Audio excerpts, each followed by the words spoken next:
Bismillahirrahmanirrahim. Alhamdulillahirabbil alamin. Allahumma shalli wa sallim ala sayyidina Muhammadin wa ala alihi wa ashabihi ajma'in. Allahumma shalli ala sayyidina Muhammadin salatan taftahu lana biha futuhal arifin wa tufaqihuna biha fid din wa ala alihi washabbihi. Assalamualaikum warahmatullahi wabarakatuh. Bapak-bapak, ibu-ibu sekalian, para pemirsa dimanapun Anda berada, alhamdulillah bisa ngumpul lagi di Majlis Ar-Raudhah dalam keadaan sehat walafiat. Malam hari ini sebagaimana yang saya janjikan Rabu yang lalu, kita pending dulu zubatnya karena kita akan membahas ini sehari. Bisa dimasuk syuting ini? Nah, coba di zoom dulu judulnya itu Sehari Bersama Rasul SAW. Ya, Sehari Bersama Rasul. Ini adalah buku baru yang saya tulis sejak semalam. Ya, sejak semalam. Cover pun dibuat baru semalam. Ya, semalam covernya jadi, udah saya serahkan percetakan, isinya baru ditulis semalam. Insya Allah targetnya Sabtu selesai. Jadi kalau dihitung, insya Allah ditulis itu hari malam Selasa, malam Rabu, malam Kamis, malam Jumat, malam Sabtu. Insya Allah 5 hari selesai. Insya Allah, minta doanya. Ya. Terus kenapa saya pilih judul buku ini dulu, bukan yang dulu pernah saya sodorkan, Rasul bukan manusia biasa atau Rasul manusia yang luar biasa. Itu nanti setelah ini. Kenapa ini dulu? Karena begini, seperti yang saya sampaikan sore tadi pada ibu-ibu yang ngaji di Majlis Ar-Raudhah, hidup kita ini banyak yang belum benar. Hidup kita ini banyak yang belum benar. Kenapa? Terbukti banyak sekali orang yang masih merasakan ketidakenakan dalam hidupnya. Ya, tidak enak, tidak nyaman, sumpek, suntuk, ruwet, ya, susah dan lain sebagainya. Padahal yang namanya yang saya sebutkan tidak enak tadi kan pasti orang hidup yang ngalami itu. Tapi kenapa orang-orang terdahulu ngalami yang lebih tidak enak kok ya biasa-biasa saja ya? Enggak heboh gitu loh, tidak heboh. Kita ini dikit gak enak kok hebohnya luar biasa. Berarti ada yang salah dalam diri kita. Apa yang salah? Setelah saya pelajari, cara hidup kita ini banyak yang salah alias belum benar. Belum benar bagaimana? Ukuran benar, tidak benar atau kurang benar tentu ada tolok ukurnya. Ada tolok ukurnya. Dan tolok ukurnya cuma satu. Kan mudah, kalau tolok ukurnya banyak kan angel ya. Karena tolok ukurnya cuma satu, maka kita mudah mengukur. Apa itu tolok ukurnya? Di surat Al-Ahzab, kalau saya tidak salah, Al-Ahzab ayat 21. Ya, ada yang bawa Al-Quran? Di handphone, Google, search, nah, coba dicari Al-Ahzab ayat 21, kalau saya tidak salah. Itu ayatnya, laqad kana lakum fi rasulillahi uswatun hasanah. Ya, liman kana yarjullaha wal yawmal akhir wa dzakarallaha katsira. Tapi laqad kana lakum fi rasulillahi uswatun hasanah. Jadi tolok ukurnya cuma satu, kita mengambil Rasul SAW sebagai suri teladan. Kalau udah Rasulnya jadi suri teladan, Rasul jadi panutan, Rasul jadi ukuran kita, mesti hidup kita akan enak. Mesti hidup kita akan beres. Jadi hidup itu ukurannya bukan kaya, bukan miskin, bukan pinter, bukan bodoh. Banyak orang pinter yang gak seneng, banyak orang bodoh yang seneng, banyak orang bodoh yang gak seneng, itu biasa. Banyak orang pinter yang seneng, itu juga biasa. Tapi kenyataannya ada orang bodoh yang seneng, ada orang pinter yang tidak seneng. Ada orang miskin yang bahagia, ada orang kaya yang susah. Berarti harta dan kepandaian kan tidak jadi tolok ukur. Tolok ukurnya adalah seberapa jauh kita meneladani Nabi Muhammad Sallallahu alaihi wasallam. Semakin mirip diri kita dengan Rasulullah SAW, maka semakin benar hidup kita. Kalau hidup kita sudah benar, ya otomatis surga ada di depan mata. Di dunia ini kita udah bisa merasakan nikmatnya surga. Karena surga itu bisa dirasakan di sini, di hati ini. Ya, sampai Rasul mengatakan kalau kalian melewati taman surga mampirlah. Loh, di dunia kok udah disuruh menikmati tamannya. Berarti kan surga bisa dirasakan di dunia ini lewat majelis yang demikian ini. Kenikmatan surgawi itu bisa dirasakan. Boleh monggo di sini tengah dulu di sini. Mas Arief silahkan ke tengah. Ya Mas Edi monggo ke tengah. Kita nyantai. Ya biar bentuknya halakoh. Ini kalau dilihat cakep. Boleh saya lanjutkan? Nyantai ya, nyantai. Jadi yang dilihat seberapa besar, seberapa jauh kita meneladani Nabi Muhammad Sallallahu alaihi wasallam. Berawal dari itu, saya ini punya angan-angan yang cukup lama tuh. Pengen saya bisa membayangkan keseharian Rasulullah SAW. Rasul itu tiap hari bagaimana ya? Rasul seperti apa? Tapi setiap kali saya baca buku, saya nggak dapatkan itu. Yang saya dapatkan Rasul cara makannya begini, Rasul cara minumnya begini, ya kan? Rasul sholat duhanya begini, Rasul tidurnya begini, sepotong-sepotong itu. Bukan gambaran utuh dari mulai Rasul bangun tidur sampai Rasul tidur lagi. Ya, gambaran utuh itu satu buku saya belum temukan. Ketika saya berhasrat dan semakin berhasrat, saya jalan-jalan ke sebuah toko buku, saya lihat ada satu toko buku, ada satu buku yang isinya mirip-mirip dengan yang saya mau. Dan setelah saya selidiki, buku itu kan terjemahan dari teks berbahasa Arab. Ternyata buku yang berbahasa Arab itu toh baru ditulis sekitar 3 tahun, 4 tahun yang lalu. Dan saya pelajari alasan penulisan bukunya sama itu. Penulis buku itu punya rasa yang sama saya. Podo-podo pengen menulis sesuatu yang beda, yang nggak ditulis orang lain gitu. Tentang Rasulullah SAW. Jadi sejarah Rasul tapi dari sisi yang berbeda, yang bisa kita teladani. Satu hal yang saya dapat sebelum kita bahas ini, ternyata Rasulullah SAW itu mudah ditiru. Rasulullah SAW mudah diteladani. Rasulullah SAW mudah dicontoh. Sementara seringkali kita mendengarkan dari orang-orang, oh itu Rasul, oh itu Nabi, kamu siapa? Jadi seakan-akan dibuat Rasul itu susah kita jangkau, susah kita tiru. Ini sesuatu yang sangat salah. Gak mungkin Al-Quran keliru toh? Gak mungkin. Nah, Allahnya sendiri udah ngomong Rasul itu suri teladan yang baik buat kalian. Berarti ya Rasul bisa dicontoh. Semua diri Rasul itu bisa dicontoh. Tentunya kalau kita contoh kualitasnya tidak bisa sama. Ibaratnya begini loh. Motor Yamaha sama Honda. Kita orang Solo, buat bisa enggak? Bisa, niru bisa enggak? Bisa. Tapi kalau mau kualitasnya sama, ya nanti dulu. Bisa buat rodanya, bisa buat gearnya, bisa buat rantainya, bisa. Tapi mau kualitasnya sama dengan Yamaha, Honda, Suzuki dan lain sebagainya, nanti dulu. Itu baru dalam produk motor aja masih nanti dulu. Apalagi dengan sosok manusia yang tidak mungkin bisa kita kejar. Nggak ada kata nanti dulu, dari awal udah kita bisa katakan seorang mungkin podo awakmu gitu ya. Nggak mungkin sama kualitasnya, tapi kamu bisa sama dengan Nabi SAW. Apa yang sama? Ya tadi, kehidupan kita ini bisa kita samakan persis dengan Rasulullah SAW. Ya bisa. Hanya saja sekarang kita kan sudah hidupnya nggak benar. Hidupnya nggak benar, satu kita ngejar materi. Nanti alasan, wah kita harus kerja ke kantor dan lain sebagainya. Kalau dari dulu kita ngerti, kita kan bisa merubah cara kerjanya. Saya mau kerja yang kira-kira beginilah, yang nggak mengganggu jadwal hidup saya. Paham kan? Oh, ada orang sekarang nih, saya laporan Habib, mohon maaf, boleh enggak saya menjamak sholat duhur dan asar?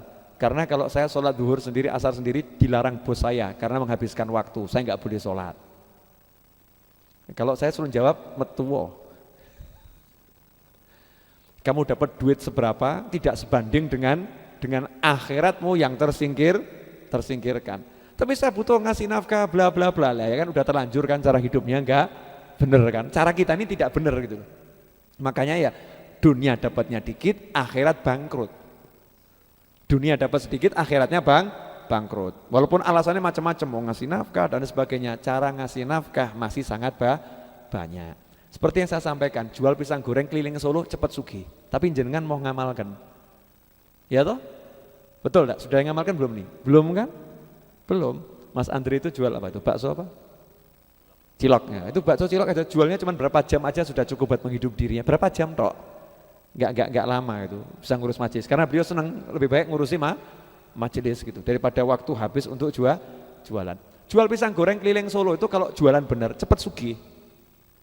Karena peminat pisang goreng itu banyak. Tapi kita udah punya prinsip apa yo doyan tuh, apa yo laku, apa suka, apa laku ya.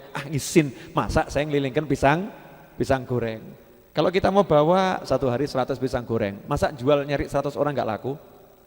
Berarti yang bodoh siapa nih? Yang beli atau yang jual? Jangan ngomong rezeki di tangan Allah. Kita nalarnya, pasarnya satu Solo. Berapa juta ini? Masa jual 100 ke sekian juta orang nggak bisa? Berarti kita yang bodoh atau kita kurang semangat. Kan satu pasti laku. Ini contoh gampang. Kalau satu hari 100. Untungnya misalnya ya. Sekarang pisang goreng itu dijual 2.000. Kalau di mall berapa Pak? Satunya? Kecil gitu. Hah? Berapa? Enggak sampai 3.000. 3.000, 4.000 tergantung. Di mall tuh ada yang 4.000, ada 3.000. Kalau kiosnya di mall agak keren dikit, itu pisang goreng harganya 25.000. Cuman beda tempat, harganya 25.000. Ada yang harganya 12.000. Kita anggap yang murah lah, 2.000 rupiah. Pisang digoreng, cari untung 1.000 rupiah bisa? Bisa. 1.000 rupiah. Kalau satu hari jual 100 berarti dapat berapa? 100.000.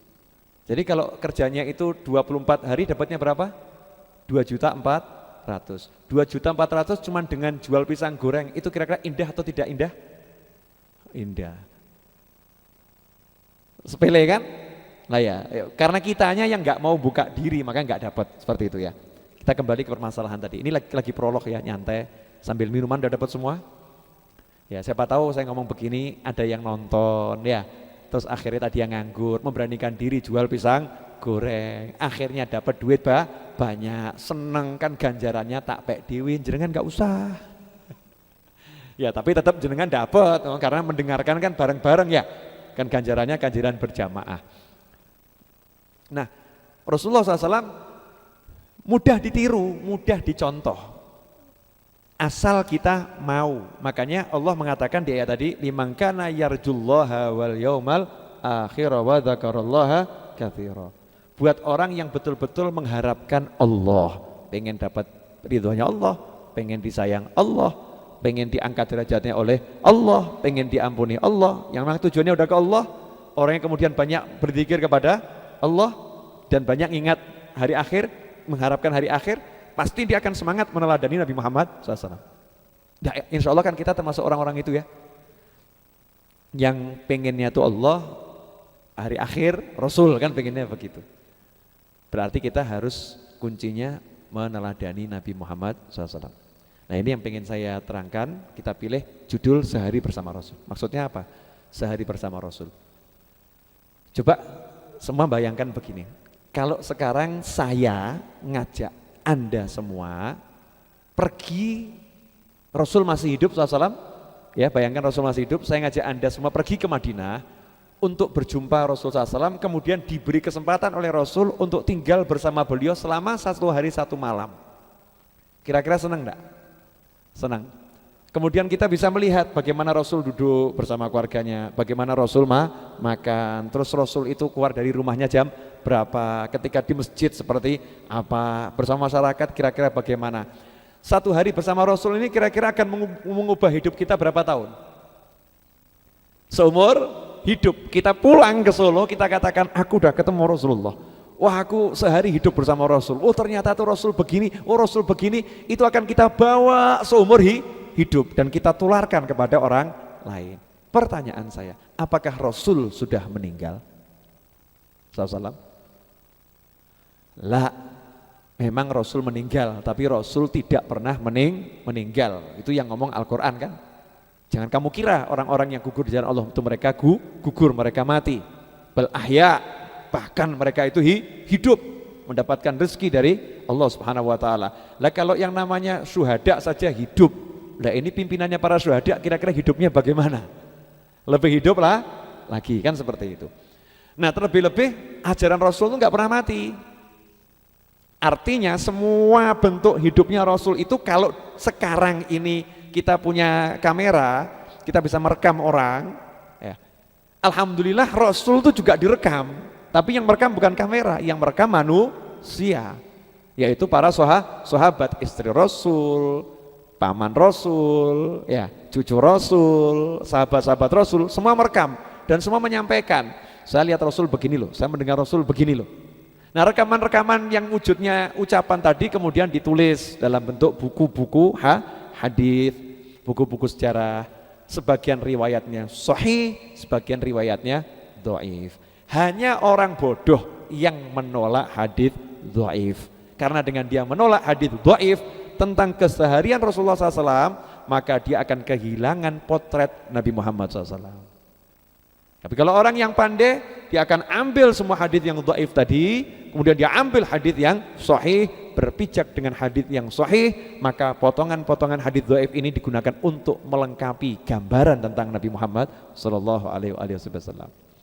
Contoh misalnya, ada peristiwa kecelakaan, ada kamera CCTV yang merekam. Ini kan berarti kan sudah sangat sahih toh? Sahih. Kira-kira itu sudah bisa menggambarkan total belum? Belum kan? Kok terus ternyata ada orang naik mobil yang bercerita, saya tadi diselip sama mobil itu loh, yang kecelakaan itu nyelip saya, kecepatan saya 80 km, dia nyelip, kecepatan dia kira-kira 100 km. Ucapannya supir ini kan belum tentu bisa dipercaya, gitu kan? Belum tentu bisa dipercaya. Tapi kenyataan kecelakaannya terjadi dan kecelakaannya sangat mengerikan, rekamannya tampak itu, tapi kecepatannya belum bisa dipantau. Kok ada orang ngomong begini, oh jadi lengkap nih ceritanya jadi lengkap. Lah polisi yang pintar dia akan gabungkan semua semua info yang ada. Begitulah para ulama tempo dulu, semua info yang ada itu ditampung terus bisa menggambarkan. Kalau kita mau gambaran yang utuh tentang Rasulullah SAW, maka kita harus mengambil semua hadis baik sahih maupun dhaif. Lain hadis mungkar loh ya. Kalau yang palsu itu namanya aja palsu ya, jangan dipakai. Kalau dhaif itu bukan palsu. Dhaif itu dianggap kurang kuat untuk sebagai sumber hukum utama karena yang berbicara kurang bisa dipercaya. Seperti supir tadi itu ya, kurang bisa dipercaya. Alasan kurang bisa dipercaya karena apa? Banyak alasannya. Ya, alasannya banyak. Oh mungkin yang berbicara tuh pernah kok agak pikun. Pernah sekali, 2 kali lupa naruh kunci di mana. Kok dia pernah ngomong, kunci saya di mana ya? Pernah ngomong begitu, itu oleh para ulama hadisnya dianggap dhaif. Nah, kalau kunci aja bisa lupa, nanti hadis bisa lupa dia. Jadi langsung dianggap dhaif hadisnya. Meskipun ya, dia dalam hadis enggak lupa, tapi kunci lupa itu dianggap dhaif. Hati-hatinya umat Islam tuh hati-hatinya seperti itu karena ini bersangkutan dengan ucapan Nabi Muhammad SAW. Nah kalau kemudian orang karena gara-gara satu kunci dia lupa, terus semua hadisnya dianggap palsu kan ngawur toh ya, rugi sendiri kan. Oh ya mungkin dia pas waktu itu kondisi badan gak sehat, dia mungkin lupa ya. Ya ini hadisnya tetap bisa kita terima tapi jangan dipakai untuk sumber hukum ya, baik melawanya uang pikun tenan kan ya bahaya. Nah kan begitu. Nah itu cara ulama menyikapi seperti itu. Makanya Imam Nawawi mengatakan radhiyallahu ta'ala anhu bahwasannya hadis yang dhaif dalam urusan fadilah amal hendaknya diamalkan. Ya termasuk tentang Rasulullah sallallahu alaihi wasallam, ini termasuk dalam kategori fadilah amal. Nah ini menjadi alasan saya untuk nulis buku sehari bersama Rasul. Saya pengen ngajak yang baca sehari pergi ke Madinah, terus lihat bagaimana Rasulullah SAW. Sehari aja lihat Rasulullah SAW. Pergi ke Madinah dari kamar Anda, pergi Madinah dari kafe di mana Anda duduk ngopi atau ngeteh, pergi ke Madinah dari pinggir sawah, pergi di Madinah dari manapun Anda duduk baca, langsung terbayang Rasul di hadapan saya. Ya, terus kita lihat filmnya itu, seperti kita lihat film di TV gitu kan, seperti itu. Pengennya seperti itu. Sehingga buku ini insya Allah kalau dibaca, betul-betul dibaca ya, niat baca, satu hari dia membaca, selesai mungkin cuma berapa jam, udah selesai, akan terjadi perubahan seumur hidup dalam diri orang yang membaca. Ya, udah siap untuk mendengarnya? Siap. Yo, alhamdulillah. Gimana teman-teman dari Jogja merasa rugi datang ke sini? Saya kemarin kan bilang kalau Rabu depan tidak datang rugi, oh, ternyata datang beneran ini teman-teman Jogja ini. Alhamdulillah. Jadi begini, kita awali dulu dengan apa yang harus kita contoh dari Rasulullah SAW. Banyak yang harus dicontoh, banyak. Tapi orang hidup itu kan 24 jam, ya 24 jam. Dan tiap jam itu harus diisi dengan kebaikan. Tiap jam harus diisi dengan kebaikan. Berarti kalau kita mau nyontoh Rasul, ya kita harus tahu dulu jam demi jam Rasul itu isinya apa. Ya, apakah Rasul 24 jam baca Al-Quran? Enggak kan nyatanya. Rasul perintahkan banyak baca Al-Quran. Apa Rasul 24 jam baca Al-Quran? Kalau ada muslim 24 jam baca Al-Quran, bagus sekali. Tapi apakah itu yang dijalankan Nabi Muhammad SAW? Ternyata enggak. Rasul mengisi tiap jamnya itu dengan amalan-amalan yang teratur. Amalan-amalan yang teratur, aktivitas yang kontinu, istiqomah. Makanya Rasul bersabda sebaik-baik amal itu yang sedikit, yang istiqomah, ya, yang adwa muha wa inqal. Sebaik-baik amal itu adalah amal yang kontinu, yang langgeng, yang istiqomah, yang konsisten. Tuh kalau bahasa begitu Pak dosen. Ya, betul, bahasa konsisten. Saya nggak ngerti soalnya. Konsisten ya. Walaupun cuma 2 rakaat tapi konsisten tiap hari dilakoni. Pak Agus ngaten. Loh ini kok senyum-senyum tadi. Kan saya kalau salah kan dilihat orang banyak gitu. Kan malu-maluin. Masa temennya Pak Agus ngomongnya salah ya Pak ya. Nah, konsisten ya. Walaupun dikit tapi konsisten. Kalau bahasa syariatnya istiqomah, langgeng. Itu yang terbaik. Berarti Rasul sendiri selalu konsisten gitu loh. Nggak mungkin Rasul nggak konsisten, berubah-ubah itu nggak mungkin. Konsisten, hidup Rasul konsisten. Jam sekian bangun ya bangun, jam sekian tidur ya tidur. Jam sekian terima tamu ya terima tamu. Kecuali dalam kasus-kasus yang tertentu wajar manusia itu kemudian kok meninggalkan kebiasaannya, itu wajar. Tapi Rasul konsisten SAW. Selalu ketika kebiasaan ditinggal beliau langsung menggantinya. Beliau langsung menggantinya. Pernah habis asar beliau sholat sunnah. Ditanya sama istri beliau, kok sholat sunnah habis asar nih? Maka dijawab, tadi saya belum sempat sholat sunnah ba'da zuhur. Karena terima tamu, ya urgent tamunya, sehingga tidak sempat sholat sunnah ba'da zuhur. Nah, ini menarik ya, Rasul tidak mengatakan sama tamunya, mohon maaf ya, saya tak ba'da dulu ya, enggak begitu. Ya kan? Rasul ngomong, sorry lo ya, ini waktunya saya ba'diyah, saya mau ba'diyah dulu ya. Enggak begitu. Kenapa? Karena nyenangkan muslim ini pahalanya luar biasa. Dan beliau diutus sama Allah memang untuk narik manusia ke jalan Allah. Bukan meninggalkan manusia kemudian ngadep Allah, bukan begitu. Narik manusia ke jalan Allah, bukan manusia ditinggalkan ngadep Allah. Itu bukan tugasnya Rasulullah SAW. Tugas beliau narik manusia. Ud'u ila sabili rabbika. Ajak manusia ke jalan Tuhanmu. Makanya dihidupi manusia ini sama Rasulullah. Bahwa nanti sholat sunnah bisa diqadha, sholat sunnah bisa diqadha. Justru itu jadi ajaran yang bagus buat kita semua kan. Ternyata Rasul konsisten, waktunya sudah habis asar diganti oleh Nabi Muhammad SAW. Jadi hidup Rasulullah konsisten, nah, itu enak. Makanya saya katakan Rasul mudah ditiru karena Rasul tidak berubah-ubah. Ya, Rasul mudah ditiru karena Rasul tidak berubah-ubah. Lain dengan saya dalam membangun Raudhah ini. Nah, saya dalam membangun Raudhah ini gambar saya tidak konsisten, makanya tukangnya bingung. Ya tukangnya bingung, sebentar bilang begini, baru jalan suruh bongkar, ganti begini, karena muncul ide-ide yang lain. Oh kok gini lebih bagus, gini lebih bagus, gini lebih pas dan lain sebagainya, sehingga tukangnya bingung, termasuk arsiteknya juga bingung gitu ini. Sebentar ganti begini kan, sebentar ganti begini. Susah, diikutin susah. Tapi kalau Rasulullah SAW mudah diikutin, mudah dicontoh. Kenapa? Karena beliau nggak berubah-ubah, konsisten. Punya istri banyak, jadwal ke rumah istri ya konsisten. Hari ini di sini, hari ini di sini, ada lengkap. Ya. Kemudian Rasulullah SAW sholat malam, ya konsisten, ya jam segitu sholat malam. Rasulullah itu sholat subuh yang dibaca berapa lama waktu sholat subuh? Waktu sholat subuhnya Rasulullah ya konsisten, tidak pernah berubah secara umum gitu ya. Seperti itu terus sholat subuhnya. Kecuali ada kasus bayi nangis, itu kan?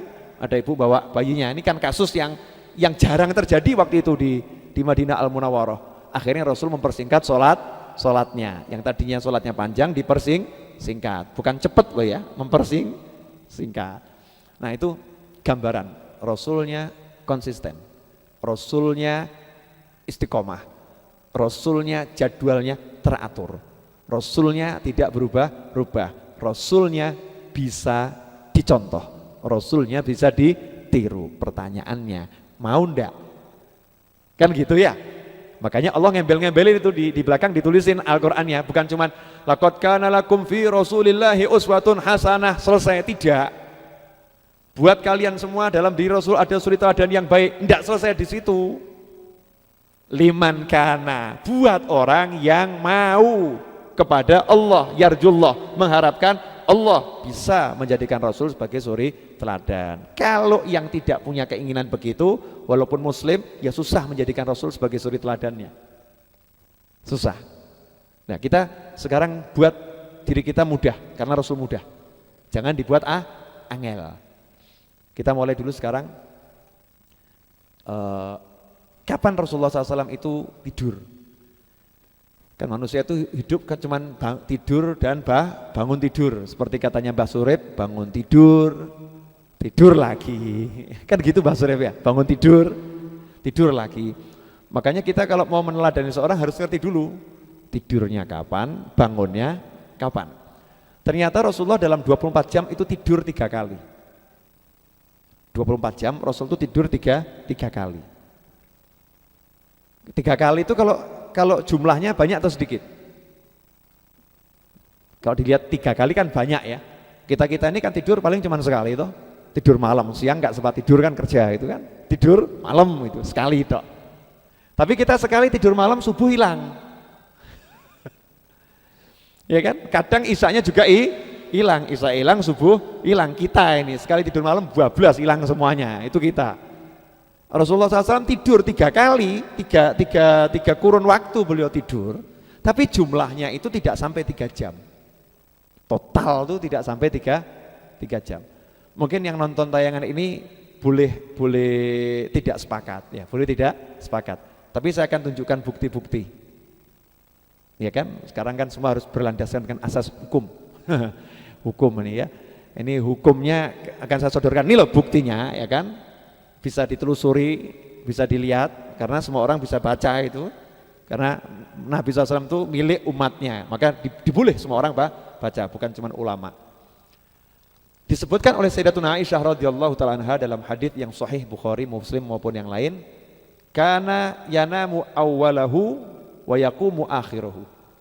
Dahulu Rasul Muhammad SAW itu kalau tidur di awal malam, kalau bangun di akhir malam.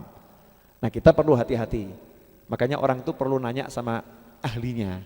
Jangan akhirnya niru, oh Rasul tidur di awal malam, bangun di akhir malam. Masuk adzan maghrib tidur. Bangunnya nanti mau sahur, ngawur itu. Nah itu Rasulullah kan katanya begitu, tidur di awal malam, bangun di akhir malam. Saya pegangannya hadis sahih hadisnya, tapi orang sahih pikiranmu. Cara mikirmu yang enggak sahih, enggak bener gitu kan. Maka nanya sama ulama. Awal malam itu bagaimana? Dalam hadis yang lain Rasul mengatakan sebaik-baik puasa Nabi Dawud, sebaik-baik sholat adalah sholatnya Nabi Dawud. Bagaimana sholatnya Nabi Dawud? Nabi Dawud itu tidur di awal malam, bangun di pertengahan malam, ya, sholat ibadah, kemudian tidur lagi di 1/6 akhir malam. Di 1/6 akhir malam. Nah pola ibadahnya Nabi Dawud alaihissalam inilah yang dipakai Rasul, karena Rasul ngomong sebaik-baik sholatnya Nabi Daud. Maka itu dipakai oleh Nabi Muhammad SAW. Rasulullah dan para sahabat itu tidurnya di awal malam. Nah, sekarang pertanyaan, malam itu kapan toh? Kalau kita Ahlussunnah wal Jamaah sepakat, lain dengan Syiah. Ya, lain dengan Syiah. Jenengan jangan jadi Syiah. Itu aliran yang menyimpang. Yang jadi Syiah ya monggo kerso, silahkan. Orang kafir ya urusannya dirinya sendiri. Kalau saya ngajari teman-teman saya jangan jadi Syiah. Jadilah Ahlussunnah wal Jamaah. Kalau Ahlussunnah wal Jamaah jelas yang namanya malam itu matahari tenggelam, itu malam. Perkara masih terang sinarnya, ya, masih padang begitu, itu sudah masuk waktu malam karena matahari sudah tidak ada, sudah tenggelam. Walaupun mataharinya ada ya, kita katakan matahari tenggelam. Itulah perhitungan awal waktu maghrib. Maghrib masuk berarti itu masuk waktu malam. Awal malam berarti kapan gitu? Apakah maghrib? Tidak. Karena di Al-Quran disebutkan tatajafa junubuhum anil madhaji'. Ciri-ciri orang beriman para sahabat Rasul itu lambung mereka jauh dari tempat tidur. Sebagian ahli tafsir mengatakan itu bukan tahajud. Kalau tahajud ada fatahajjat bi. Ya, kalau tahajud ayatnya silakan bangun tahajud sebagai nafilah, ibadah sunnah untukmu. Tapi kalau tatajafa junubuhum anil madhaji' itu untuk orang-orang yang kalau maghrib sampai isya tidak tidur. Tapi maghrib sampai isya bangun, zikir, doa dan lain sebagainya. Jadi Rasul dan para sahabat maghrib sampai isya tidak tidur, ibadah. Kemudian habis isya Rasulullah SAW memakruhkan, sangat tidak suka orang tidur sebelum sholat isya.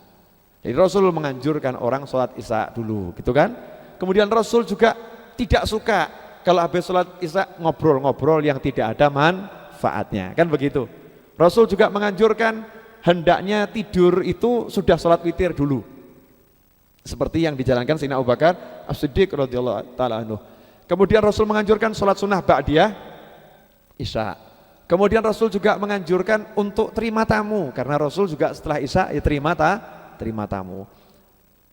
Dilihat dari itu berarti Rasul habis sholat isya enggak langsung tidur, kan begitu ya, tidak langsung tidur, ya terima tamu, ya pulang ke rumah, kemudian sholat sunnah, terus bercengkrama dengan istrinya, dengan anak cucunya ya kan, dengan Fatimah radhiyallahu anha, dengan cucunya dan lain sebagainya. Dari situ berarti Rasul habis sholat isya enggak langsung tidur ya. Nah terus jam berapa Rasulullah tidur? Katanya di awal waktu. Kalau mau tahu Rasulullah tidur, berarti harus tahu sholat isyanya jam berapa dulu. Betul kan? Nah, kalau cuma dibilang Rasul tidur di awal waktu, kita sampai hari ini nggak pernah mudeng Rasulullah tidur jam berapa gitu, nggak pernah mudeng gitu. Nah ini yang kadang belum disentuh oleh banyak orang, belum disentuh, mengkonversi dari awal malam menjadi jam berapa. Karena dulu para sahabat memang belum ada jam. Jadi pakai cuma awal malam, pertengahan malam, sepertiga malam, seperenam malam. Nah, kita sebagai ulama yang hidup di zaman ini harus berupaya berbicara kepada masyarakat dengan bahasa yang bisa mereka terima. Lah mereka bahasanya bukan awal malam, pertengahan malam, bukan. Bahasanya adalah jam berapa. Paham? Nah, kira-kira jam berapa Rasulullah sholat isya? Kan pertanyaan lah. Anggap sekarang gini aja, anggap ya adzan maghrib jam 6, adzan isya jam 7:04, ya anggap maghrib jam 6, isya 7:04, adzan isya. Apakah kalau Rasul hidup di Solo dengan adzan maghrib jam 6, isya 7:04, apakah Rasul itu adzan isya langsung sholat? Pertanyaan. Kalau adzan isya langsung sholat, berarti Rasul sholat isyanya 1:04 setelah matahari tenggelam. Berarti sangat-sangat di awal, kan begitu ya? Coba kita telusuri, apakah Rasul sholat isyanya itu pas adzan isya?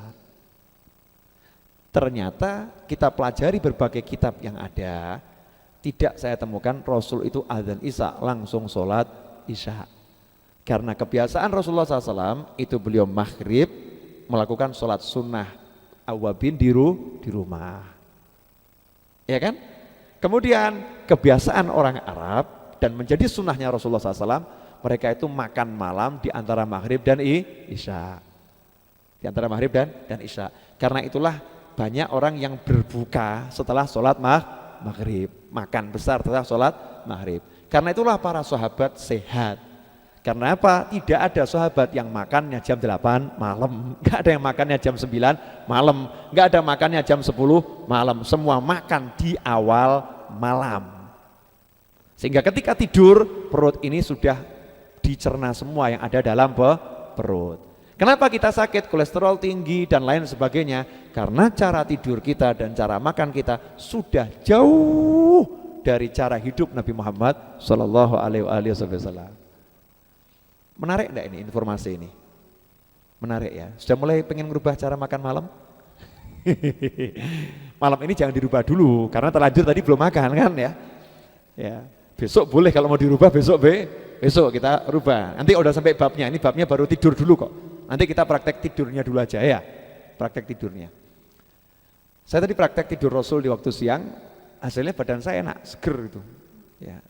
Asik gitu. Badannya rasanya lebih enak.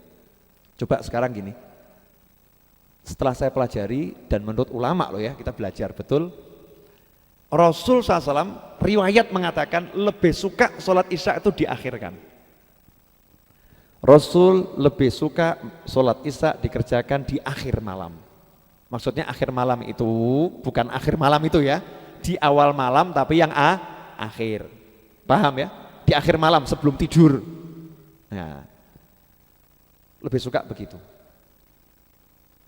Kemudian di riwayat yang lain disebutkan Rasul lebih suka sholat isya dilakukan di sepertiga malam bagian akhir. Sepertiga awal bagian akhir. Dari situ kepegang jam berapa kira-kira Rasul sholat isya. Kenapa? Karena sepertiga malam kan mudah dihitung. Sepertiga malam itu artinya kan malam dibagi tiga. Nah kalau malam itu dimulai maghrib, misal maghrib jam 6. Lah paginya kapan? Pagi itu bukan matahari terbit dalam Islam. Pagi itu waktu masuk adzan subuh, itu pagi. Makanya kita kalau puasa bukan nunggu matahari terbit. Puasa itu dimulai dengan adzan subuh, dari pagi sampai malam kan begitu. Paginya adzan subuh, malamnya adzan maghrib. Adzan subuh anggap 4:30. Kalau dari jam 6 sampai 4:30, ini kan rata-rata hampir sama kan seluruh Indonesia. Karena kita ini dekat dengan daerah Katulistiwa, jadi ngitungnya antar daerah nggak terlampau jauh berbeda, diambil rata-rata kan bisa. Masing-masing nanti tinggal sesuaikan dengan jadwal adzan, ya kan? Bisa kan beli jadwal adzan, oh bulan ini maghribnya jam sekian, subuhnya jam sekian, berarti kalau dibagi 2 jadi tengah malam, dibagi 3 jadi sepertiga malam. Kalau jam 6 sampai jam 4:30 subuh, itu ketemu panjang waktu malam 10 jam setengah, 10 jam 30 menit, 10 jam setengah. 10 jam setengah kalau dibagi 3 berapa? Yang 10 dibagi 3 dapatnya berapa? 3, kan? Ya. Kemudian 30 dibagi 3 dapatnya 10. Itu kalau dihitung jam 6 ditambah 3 jam setengah. Coba toh, 3,5 kali 3 berapa? 10 setengah, betul kan? Nah berarti sepertiga malam itu 3 jam setengah kalau maghribnya jam 6, subuhnya 4:30. Berarti sholat isya'nya Rasulullah SAW itu rata-rata jam 6 ditambah 3 jam setengah, jam setengah 10 malam rata-rata. Jadi bisa jadi jam 9, bisa jadi jam setengah 10 atau lebih dari itu. Ya, atau lebih dari itu. Kenapa begitu? Karena Rasul juga menunggu sahabat datang ke masjid. Ya, nunggu sahabat datang ke masjid. Ada sahabat yang pulang dulu, nggak tinggal di masjid, pulang dulu, menyelesaikan urusannya di rumah, yang makan dan lain sebagainya. Kemudian berdatangan ke masjid. Fleksibel, Rasul juga terima tamu gitu. Rasul ngurusi tamu. Dan itu kalau kita lihat memang pas. Orang sholat isya jam segitu tuh pas sekali, enak. Enaknya kenapa? Satu, orang sudah pada banyak yang tidur kalau di desa, udah pada tidur. tenang ya kan, suasana tenang, jadi lebih khusyuk, jadi lebih khusyuk. Kalau Rasul kita ambil sholat isya-nya 9:30, padahal Rasul tidur setelah sholat isya, berarti tidurnya jam berapa? Saya mau nanya, kira-kira Rasul sholat isya-nya sama dengan kita 5 menit? Kan ya enggak. Wong sholat subuhnya Rasul aja yang dibaca 60 sampai 100 ayat. Sholat subuhnya Rasul itu yang dibaca dalam 2 rakaat 60 sampai 100 ayat. Kadang-kadang 1 rakaat sampai 100 ayat. Tapi rata-rata 60 sampai 100 ayat. Habib kok tahu? Yang ngomong bukan saya, para sahabat. Di mana? Sahih Bukhari disebutkan di situ. Nanti di bukunya ada lengkap itu keterangannya ya. Cuman ini kita kan bukan dalam rangka menyebutkan hadits satu persatu. Saya pengen ngasih gambaran. Ternyata Rasul sholatnya tidak mungkin 5 menit kan. Lebih dari itu. Kita anggaplah yang pendek. Sholat Rasul 10 menit SAW. Rasulullah sholat isya 10 menit misal. Kemudian setelah sholat Rasul langsung lari loncat? Enggak. Zikir. Kira-kira Rasul kalau baca zikir sama dengan kita? Enggak mungkin. Rasul pasti ya khusyuk ya kan? Mau sahabat bisa ngitung kok. Sahabat itu bisa menghitung. Berarti Rasul ya keras bacanya, bisa didengar sama sahabat. Dulu Sayyidina Abdullah bin Abbas radhiyallahu ta'ala mengatakan, sepupunya Rasulullah Abdullah bin Abbas tuh, kadang kalau ke masjid terlambat. Kenapa? Masih kecil anak-anak. Kalau masjid suka terlambat. Beliau mengatakan dulu kami bisa mengerti sholatnya Rasul itu udah bubar dari suara takbir yang keras dari jamaah. Allahu Akbar, Allahu Akbar, Allahu Akbar. Ini bubar berarti ini. Ya, subhanallah, subhanallah, alhamdulillah. Allahu Akbar, Allahu Akbar. Berarti ini sudah bubar. Berarti Rasul baca zikir, sahabat baca zikir. Kemudian dia berdoa. Setelah itu ba'diyah. Nah kira-kira berapa menit enaknya nih? Kita anggap prosesi sholatnya ini berapa menit? Kira-kira ibadahnya Rasul nih. Paling cepat setengah jam. Rasul berdiri, apa bisa langsung berdiri? Wong jenengan ada saya aja nggak langsung berdiri kok, duduk ngobrol gini kan ya, nemui satu ada Habib ada perlu, ya ada perlu ya. Rasulullah juga begitu. Rasulullah ada perlunya. Ya terima tamu, ada yang nanya seperti itu.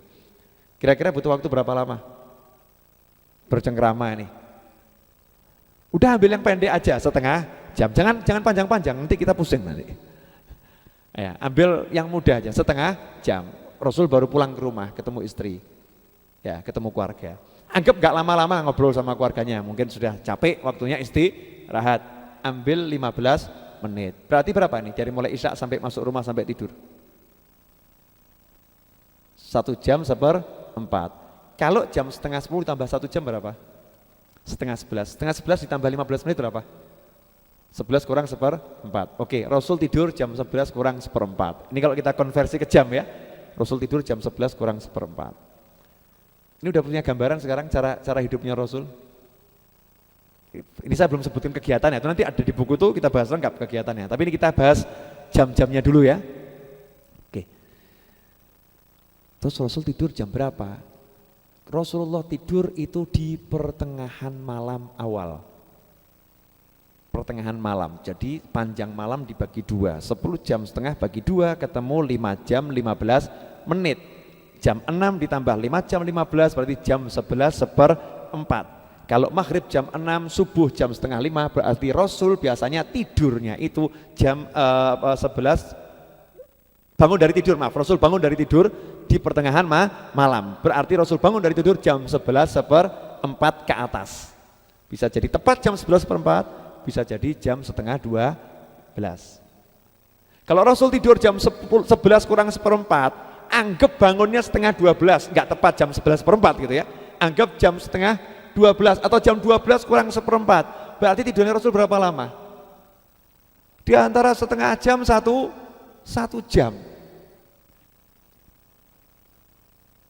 Ya, kalau kita pikir mesti ya remuk awak gitu kan. Karena kita pakai pikir, ternyata Rasul remuk atau enggak remuk? Enggak. Jangan ngomong apa? Oh itu Rasulullah, ngawur. Jangan begitu. Rasul ini suri teladan. Sebagai suri teladan Rasul paham betul. Beliau harus berikan contoh yang bisa ditiru orang. Nah, agar bisa ditiru maka memberikan contoh yang paling mudah. Ya yang paling mudah. Mudah dicontoh. 1 jam. Dulu di awalnya, monggo di dahar yang dapat di awal Islam itu kan sholat sunnah itu wajib, sholat sunnah malam, tahajud itu wajib. Sehingga dulu pertengahan malam tuh Rasul dan sahabat bangun semua, baca sejarah itu. Ya, sejarah sholat malam. Kadang kita nggak baca sejarahnya. Sejarah sholat malam tuh Rasul dengan para sahabat bangun semua sholat malam. Dan itu di pertengahan malam.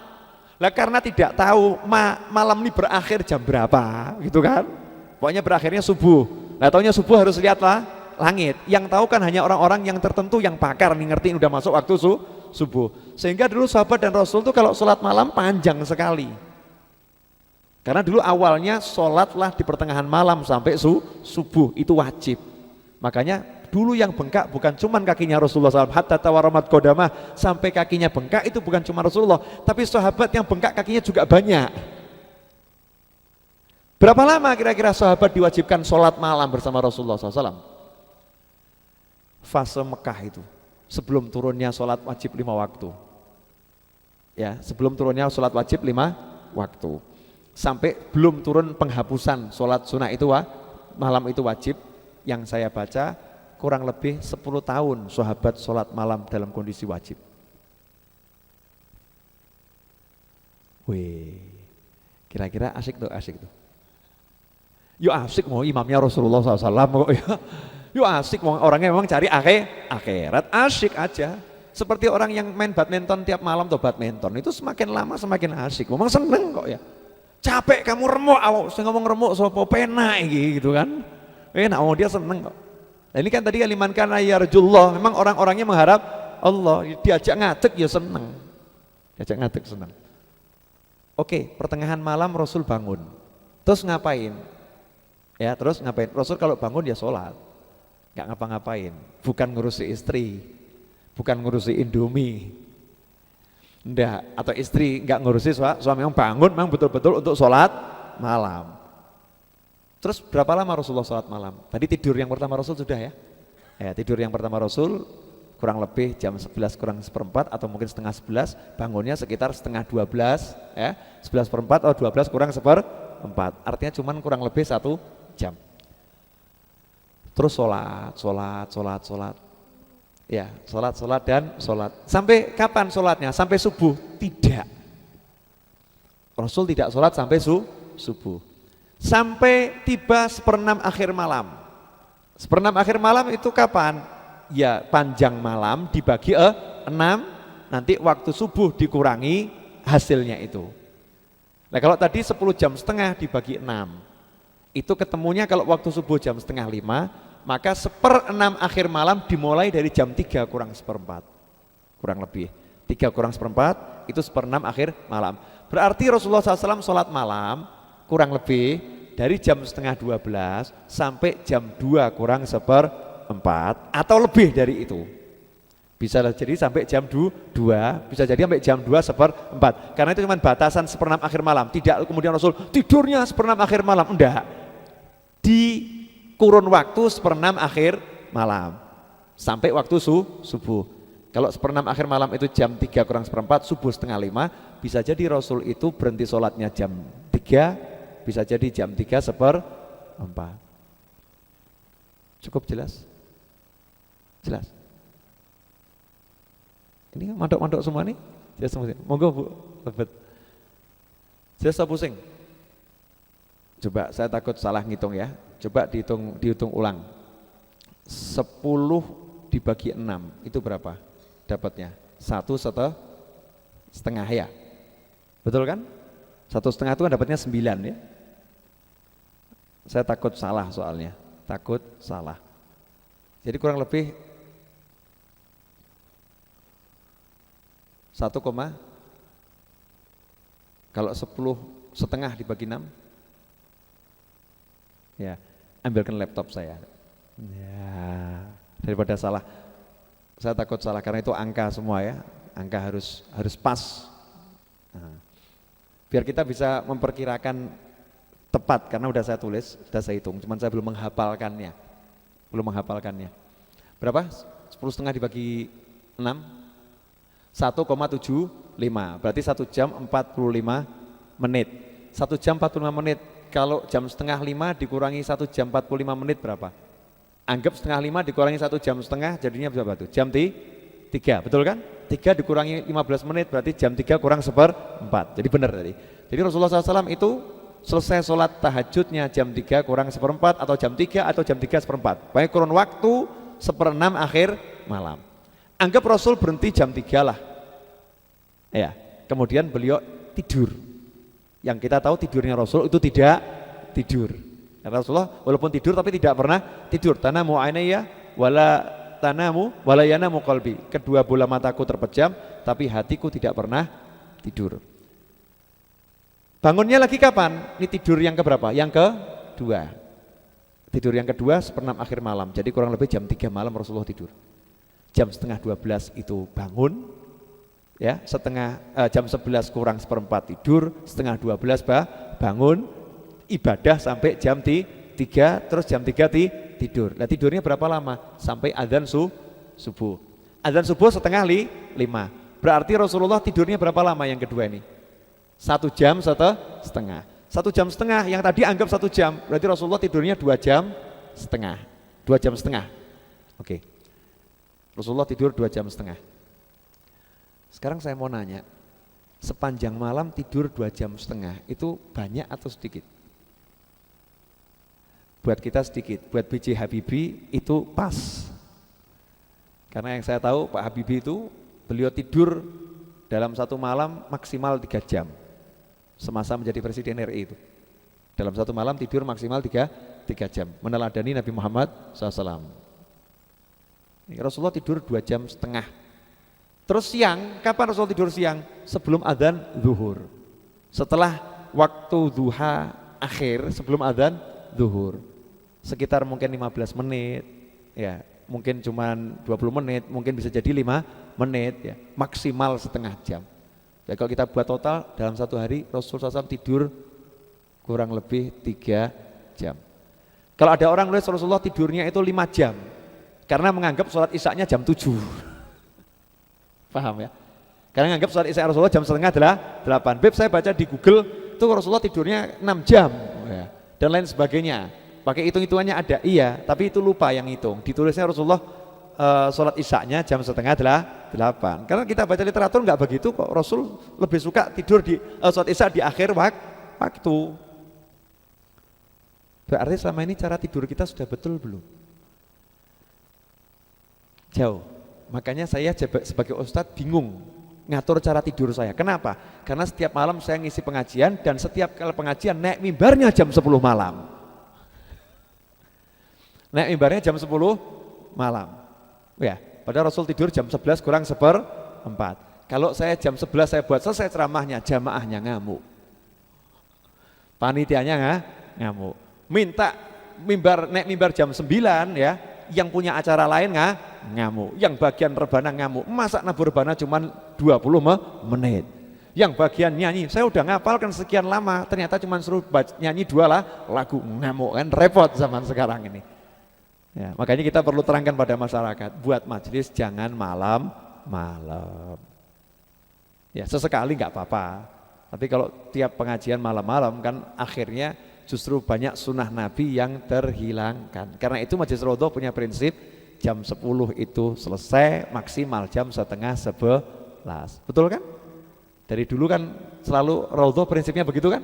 Jam 10 selesai, maksimal jam 10:30. Kecuali kok datang ustadz undangan, tamu suruh ngomong, lah tamunya kenaan ngomongnya lali, lah itu kadang kemalaman gara-gara tamu-tamu yang kadang nggak ngerti gitu kan.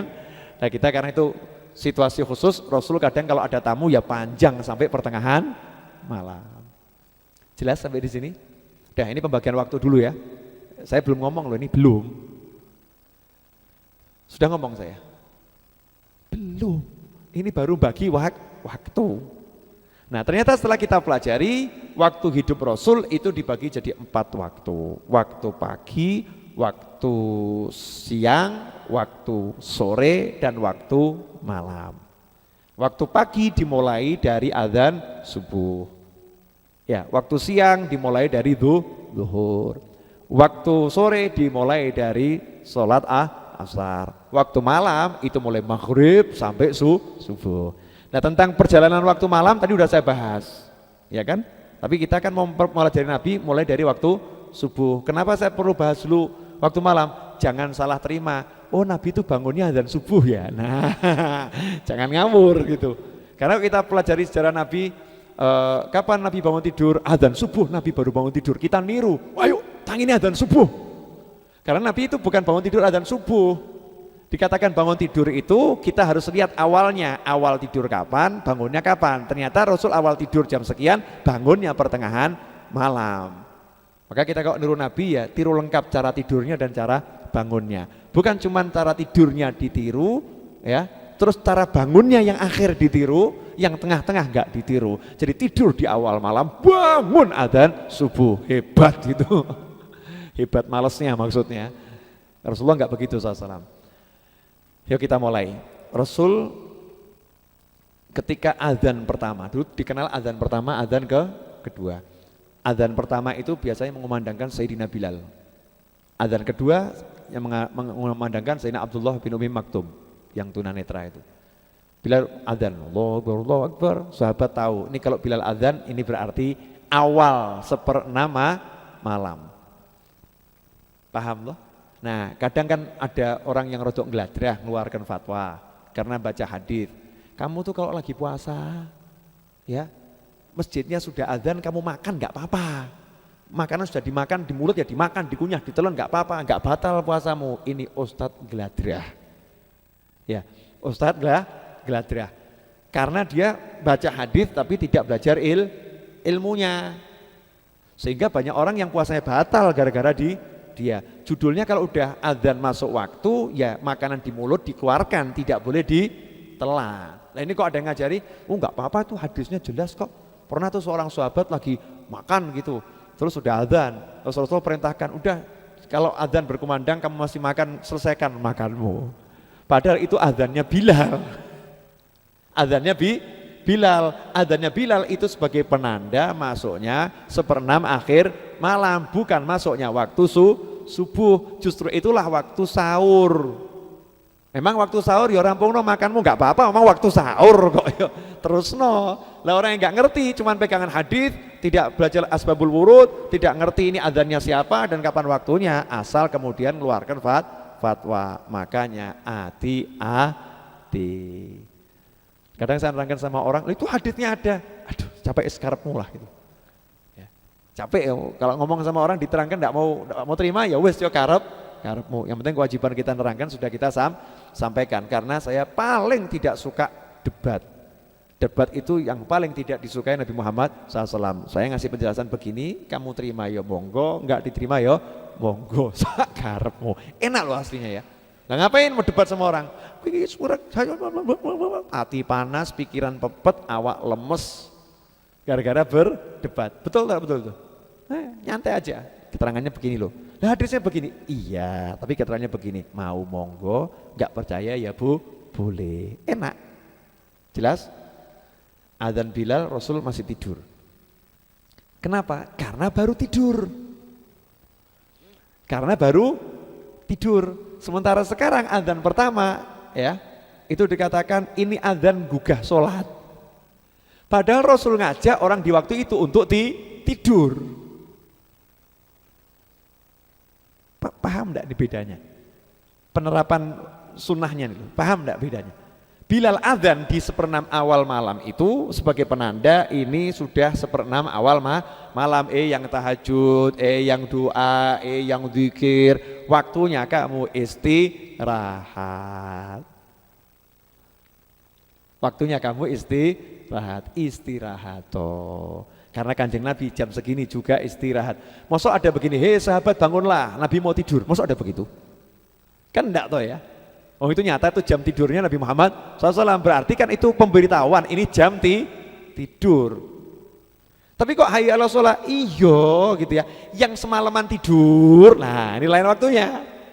Yang semalaman tidur, kamu tidur semalaman gak bangun tengah malam, ayo ini sudah 1/6 malam, selak subuh, tangi yo sholat atau tahajud. Jadi bukan mutlak itu gugah sholat, mudeng ya, itu fungsinya dua. Yang gugah sholat iya, tapi ngasih tahu mandeko sholat juga iya. Jadi buat yang udah ibadah sepanjang malam, leren. Beri tubuhmu ini waktu untuk istirahat. Jadi Rasul itu bisa ditiru membumi. Gak, wah aku kuat gitu kan. Ya boleh, kalau kuat boleh, tapi jangan paksa orang lain. Mosok kowe ngono ora kuat. Jangan loh, kalau kamu kuat monggo kerso boleh, tidak apa-apa. Tapi jangan paksa orang lain disuruh kuat, karena Rasul udah ngasih contoh untuk ukuran semua orang yang bisa niru. Orang-orang yang lemah tuh bisa niru. Biar tidur dulu, tidur. Bukan Rasul gak kuat, tapi Rasul kan suri teladan harus mengalahkan dirinya untuk orang banyak. Tapi Rasul bersabda, hatiku tidak pernah tidur. Jadi tidurnya Kanjeng Nabi juga sholat. Pernah Rasulullah mau tidur, ditegur sama istrinya, ya Rasulullah kamu belum sholat witir. Jawabannya kan gak nyambung. Kalau buat orang zaman sekarang gak nyambung. Kedua mataku tidur, tapi hatiku gak pernah tidur. Loh, hubungannya apa? Diingatkan belum sholat witir kok jawabannya begitu. Kalau orang zaman sekarang kan kok tidak nyambung ya, seperti tidak nyambung, bukan tidak nyambung, nyat otakmu sing ra cukup nyambung gitu. Ya, otak kita yang nggak cukup nyambungkan. Itu Rasul ngasih tahu, aku ki turu tapi ora turu. Saya tidur tapi tidak tidur kula mboten sari, nggak tidur. Jadi jangan dikira tidur saya itu tidur, seperti itulah gambarannya. Terus piye karepe? Wallahu a'lam. Yang tahu hakikatnya hanya Nabi Muhammad sallallahu alaihi wasallam. Nah, saat azan Bilal, Rasulullah baru istirahat. Terus kapan Rasulullah bangun? Azan subuh, Allahu Akbar, bangun Rasulullah. Ya kalau kita mau niru kangelan bangun tengah malam, ya udahlah. Misal azan subuh 4:30 jam 4 tangio gitu kan. Udah, minimal niru Rasul bangun dari mulai subuhnya gitu ya. Minimal gitu. Wah Bib, kalau tiru tengah malam angel Bib, susah itu. Saya tak ambil anulah, enggak 100%, minimal kan 50% udah bagus Bib. Yo apik gitu ya. Allahu Akbar, adzan subuh, Rasulullah bangun.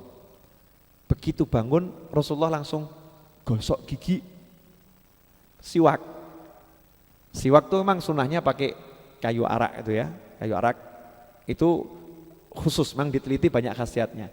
Tapi dari ilmu fikih, siwak itu artinya menggosok gigi dengan alat khusus. Zaman Nabi alatnya namanya kayu arak. Ada pohonnya sendiri, pohon siwak itu. Kayu itu yang biasa digunakan warga Mekah dan Madinah untuk gosok gigi. Kenapa? Karena kayu ini mengandung khasiat yang luar biasa. Jadi kalau pakai kayu itu selain memang sunnah Nabi, memang kayu ini betul-betul berkhasiat. Kan seperti itu. Terus kita nggak nyaman pakai kayu, rasanya tetap nggak enak. Boleh pakai yang lain, boleh. Pakai apa? Pakai sikat gigi, menurut para ulama udah memenuhi syarat siwak. Karena sifatnya nggak keras, yang sampai melukai gusi kan enggak. Sifatnya lembut, bisa membersihkan. Ya. Bisa pakai sikat gigi.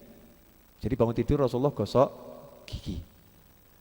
Ini dulu lagu kita, bangun tidurku terus mandi ya. Tidak lupa menggosok gigi. Salah itu. Mestinya bangun tidurku terus gosok gigi. Tidak lupa ku terus mandi. Makanya kalau kita lihat film barat, itu orang barat bangun tidur langsung gosok gigi. Betul kan ya? Mandi enggak? Enggak. Apakah Rasulullah bangun tidur mandi? Tidak. Berarti yang lebih mengikuti sunnah ini kita umat Islam atau orang barat ya? Menarik kan ini? Orang barat itu yang notabene enggak tahu Islam, tapi sudah niru Rasulullah bangun tidur gosok gigi. Rasulullah bangun tidur gosok gigi, siwakan. Kenapa? Karena mau doa. Jadi kalau dari kita yang kita baca itu bangun tidur Rasulullah baca doa alhamdulillah ahyana ba'da ma amatana nuzur, itu enggak langsung baca. Bangun tidur tuh langsung gosok gigi dulu, ambil siwak dulu. Artinya kan udah ingat Allah kan ya. Tapi mau doa sama Allah tuh dihargai dulu, yang diajak berdoa tuh dihargai. Mulutku harus harum, maka Rasulullah gosok gigi. Nah, siwak Rasul ada di samping tempat tidurnya. Air untuk berwudu juga ada di samping tempat tidurnya. Sudah coba Pak semua. Nah zaman sekarang alhamdulillah kita bisa buat tuh tempat untuk wudhu dan tempat untuk mandi di dalam kamar. Dulu mesti diambilkan air dulu di tempat tertentu, ditaruh di samping tempat tidur Rasulullah SAW. Sekarang kan kita bisa masukkan di dalam kamar kita atau dekat dengan kamar kita kan bisa. Makanya kalau punya duit tekati buat seperti itu. Nawaitu niru Kanjeng Nabi. Bukan mewah-mewahan, untuk mudah ibadah. Karena zamannya kan dipermudah semua ini kan. Udah gosok gigi. Setelah gosok gigi Rasulullah apa? kemudian baca doa. Nah, doa-doanya ada nanti di buku itu kan saya jelaskan. Baca doa. Setelah baca doa Rasulullah apa? Wudhu, kalau Rasulullah pengen wudhu. Karena Rasul tidak perlu wudhu. Bingung tuan jenengan. Ya, Rasulullah tidur nggak perlu wudhu. Lain dengan kita. Kalau kita tidur bangun harus wudhu karena wudhu kita batal. Tapi kalau Rasulullah setelah tidur bangun tidak ada kewajiban untuk wudhu. Kenapa? Karena Rasulullah tidak pernah tidur. Jadi wudhu Rasulullah tidak batal. Kecuali kalau memang beliau pengen wudhu karena mungkin wudhunya batal. Bukan karena alasan tidur tapi karena alasan yang lain. Paham ya? Di situ yuhtamal. Ulama membahas mungkin ketika tidur Rasulullah SAW bersentuhan dengan istrinya. Sehingga wudhunya batal. Beb, masuk Rasulullah waktu tidur dia pernah nggak sentuhan? Nah, tidurnya itu jam berapa? Jadi kalau awalnya mau sentuhan ya sentuhan dulu baru tidur. Paham maksudnya kan? Jadi ketika tidur itu memang sudah selesai urusan sentuh menyentuh sudah selesai. Kalau kita kan tidak sentuh menyentuh sampai tidur. Ya, makanya nggak usah dicetokkan yang kecil-kecil ini bahaya. Ini masih kecil nih depan saya nih. Ya, kecil badannya tapi besar orangnya. Nah, jadi Rasulullah kalau pengen wudhu, kalau enggak pengen wudhu ya tidak wudhu. Oh, Rasulullah kok jangan disamakan sama kita. Udah saya mau tiru, kalau pengen wudhu. Ngawur kacau gitu ya. Kalau kita ya bangun tidur wajib wudhu kalau mau sholat kan begitu ya. Rasulullah wudhu dulu. Kalau ada hajat untuk mandi. Kalau tidak. Artinya kalau Rasulullah itu sebelum tidur tadi berhubungan dengan istrinya, maka harus mandi wajib, maka Rasulullah mandi. Kalau enggak, ya enggak. Tidak. Tapi jangan disamakan dengan kita. Rasulullah itu harum, bersih, tidak ada yang kotor ya. Seger, wangi. Kemudian setelah wudhu, segera, ya tidak menunda, segera sholat sunnah fajar 2 rakaat. Sholat sunnah fajar 2 rakaat itu sama dengan qobliyah. Yang orang bilang qobliyah subuh itu tidak ada. Ya qobliyah subuh itulah sholat sunnah fajar 2 rakaat yang dikerjakan sebelum sholat subuh. 2 rakaat itu sangat ringan, sangat pendek, nggak cepet ya. Saya mau nulis bahasa Indonesia itu bingung. Kalau dibilang segera nanti dibilang cepat. Dibilang cepat nanti konotasi orang yang baca itu berarti geraknya cepat, bacanya cepat. Padahal nggak gitu. Bacanya ya pelan, ya. Tapi rokaatnya itu cepat gitu loh, singkat, sholatnya singkat ya. Sholat singkat nanti dikira cepat lagi, kan aneh tuh bahasa Indonesia itu. Kalau bahasa Arabnya mudah sih. Saya terjemahkan bahasa Indonesia takutnya nanti orang ada yang mosok sholat begitu. Soalnya lebih enak diterjemahkan Rasulullah melakukan 2 rakaat sholat sunnah yang ringan. Ya, baru nanti kita kasih arti ringan, artinya bacaannya pendek. Waktunya juga tidak terlampau lama, waktunya sebentar. Sampai-sampai Sayyidatuna Aisyah bertanya-tanya, ini Rasul baca surat Al-Fatihah enggak ya? Saking waktunya itu enggak lama gitu ya. Rasul baca Fatihah enggak?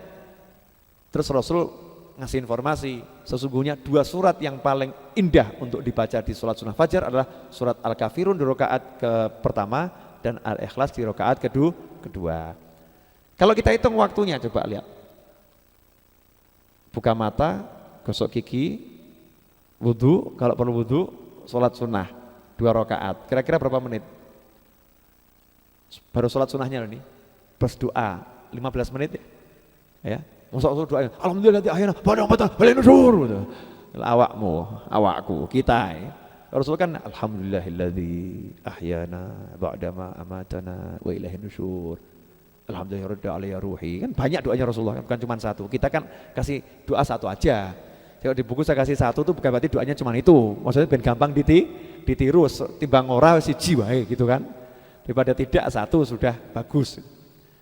Ntar ini saya ngomong lupa waktu nanti ini. Udah ngomong 1 jam lewat 12 menit. Kurang lebih. Ya, kurang lebih. Kemudian Rasulullah SAW baca doa, habis sholat sunnah fajar itu baca doa. Kita kenal ada doa fajar. Saya heran doa fajar itu jarang dibahas. Padahal itu marwi dari Rasulullah SAW. Nanti di kitab Ihya Ulumuddin itu ada doa fajar. Doa yang dibahas biasa dibaca Rasul setelah sholat sunnah fajar. Kemudian Rasulullah juga pernah mengingatkan sahabat, yang sahabat itu sambat, ngeluh, sempit rezekinya, angel golek duit. Sama Rasul ditanya, loh apakah kamu tidak mengamalkan tasbihnya para malaikat, doanya para malaikat yang berkat itu seluruh yang di muka bumi dapat rezeki? Kaget sahabat, apa itu Rasulullah gitu kan? Pertanyaan Rasul, apakah kamu tidak mengamalkan? Berarti Rasul kira-kira mengamalkan enggak itu? Rasul kaget gitu kan? Apa kamu tidak baca? Bagaimana perilakumu terhadap doa ini? Berarti kan Rasul biasa baca, sahabat-sahabat yang lain biasa baca, cuman yang satu ini kok tidak baca. Maka diingatkan sama Rasulullah. Itu kan balaghah ya, bahasa Arab tuh gitu. Kalau diterjemahkan tuh orang ya tidak mudeng. Seakan-akan ini doa ini hanya untuk sahabat tadi gitu. Itu yang dibaca subhanallah bihamdih, subhanallahiladzim, astagfirullah 100 kali. Udah 5 menit. Berarti kurang lebih berapa menit ini? 20 menit. Setelah itu selesai doa, Rasulullah SAW nunggu panggilan Bilal. Nah, Sayyidina Bilal itu tidak langsung qomat. Lihat apa? Lihat yang ke masjid sudah kumpul belum. Kalau belum ditunggu, batas toleransinya ada, ditunggu. Kalau masjid-masjid kita sekarang ini pokoknya adzan subuh 5 menit kemudian langsung qomat. Sebab kadang imamnya yo males ya ngenteni kesuwen. Ya kadang juga beberapa orang tuh bersikukuh harus di awal waktu. Padahal arti awal waktu bukan adzan langsung qomat. Bukan begitu. Awal waktu itu bukan adzan langsung qomat. Kalau adzan langsung qomat berarti sunnah Nabi yang banyak hilang.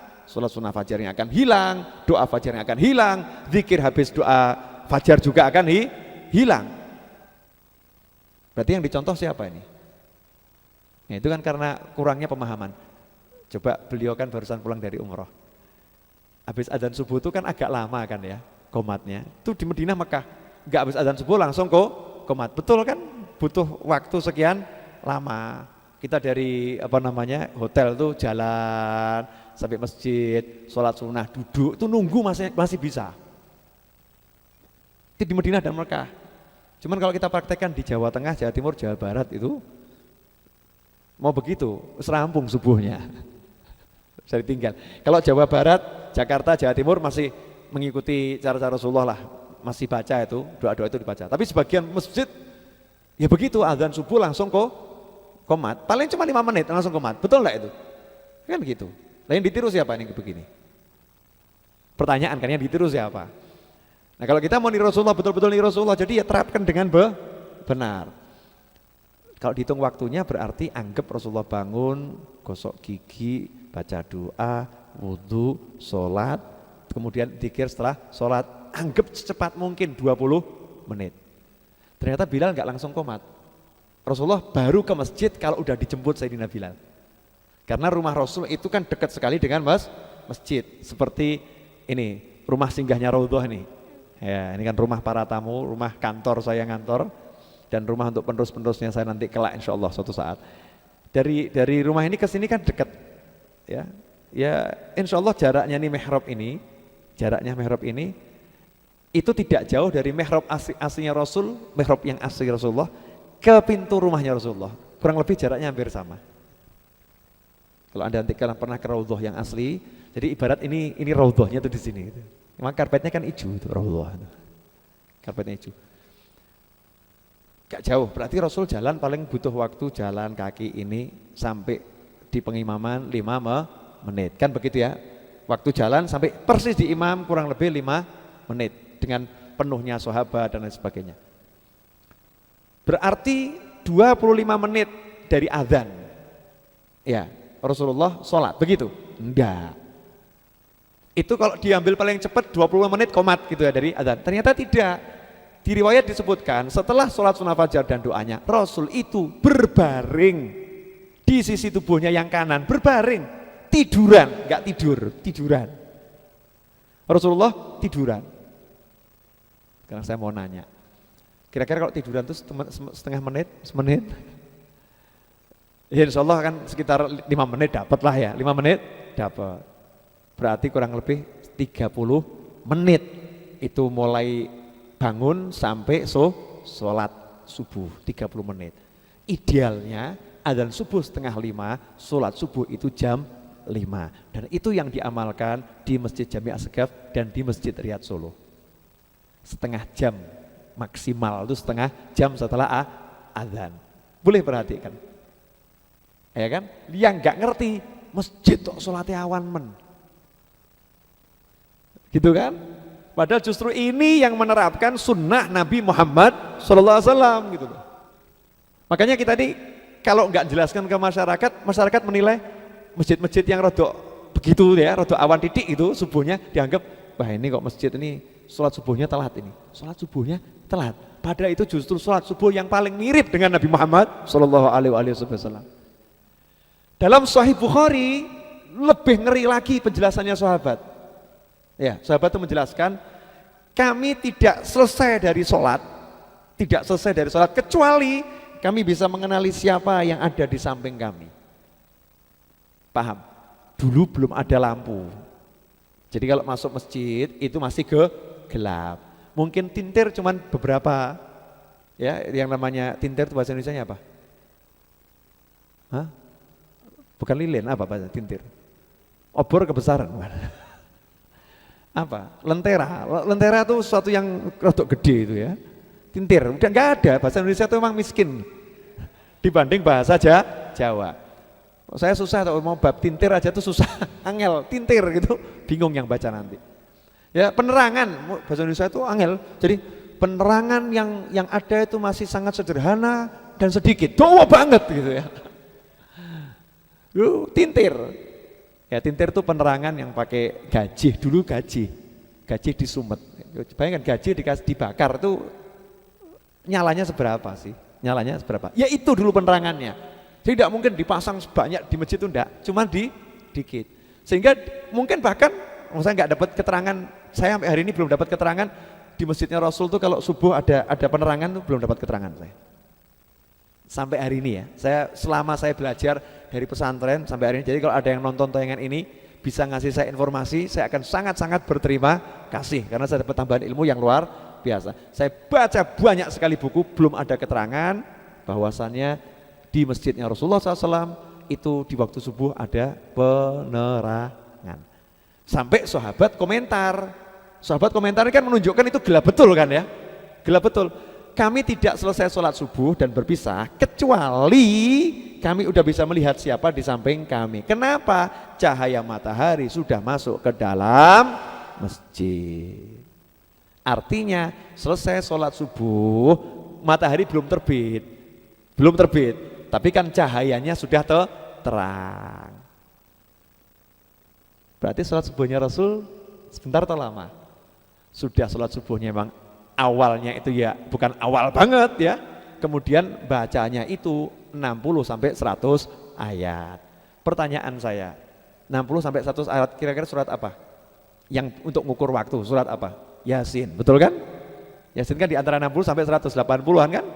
Nah, baca Yasin itu berapa menit? Masuk cepet Yasin, Al-Qur'anil Hakim, masuk ngimami begitu? Hah? 20 menit. Ya. Udah anggap 15 menit gitu aja ya, diskon 5 menit. Anggap 15 menit. Kemudian kira-kira rukuknya, sujudnya, iktidalnya, fatihahnya, iftitahnya, doa kunutnya. Anggap sholatnya Rasulullah berapa menit dengan plus itu?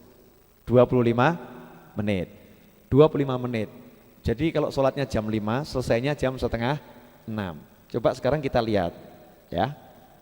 Saya akan buktikan apa yang saya sampaikan ini tidak menyimpang dari kenyataan yang ada di zaman Rasulullah SAW.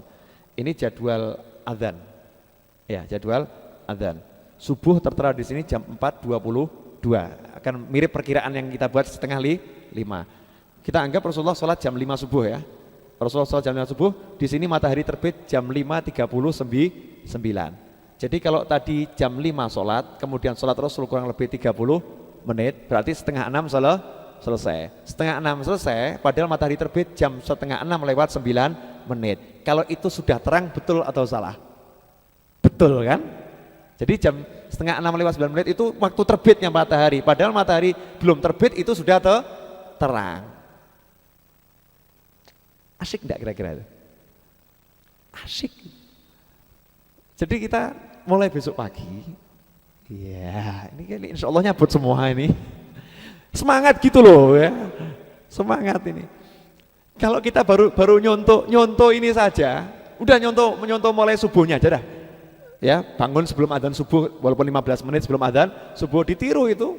Kemudian sholat sunnah fajar, doa fajar, kemudian berangkat ke masjid. Atau kalau nggak di masjid ya sholat berjamaah dengan keluarga ya, atau di musolanya masing-masing. Yang penting sholat berjamaah dulu nih fokusnya ya, sholat berjamaah. Setelah itu sholatnya ya jangan baca al-ikhlas al-falak ya.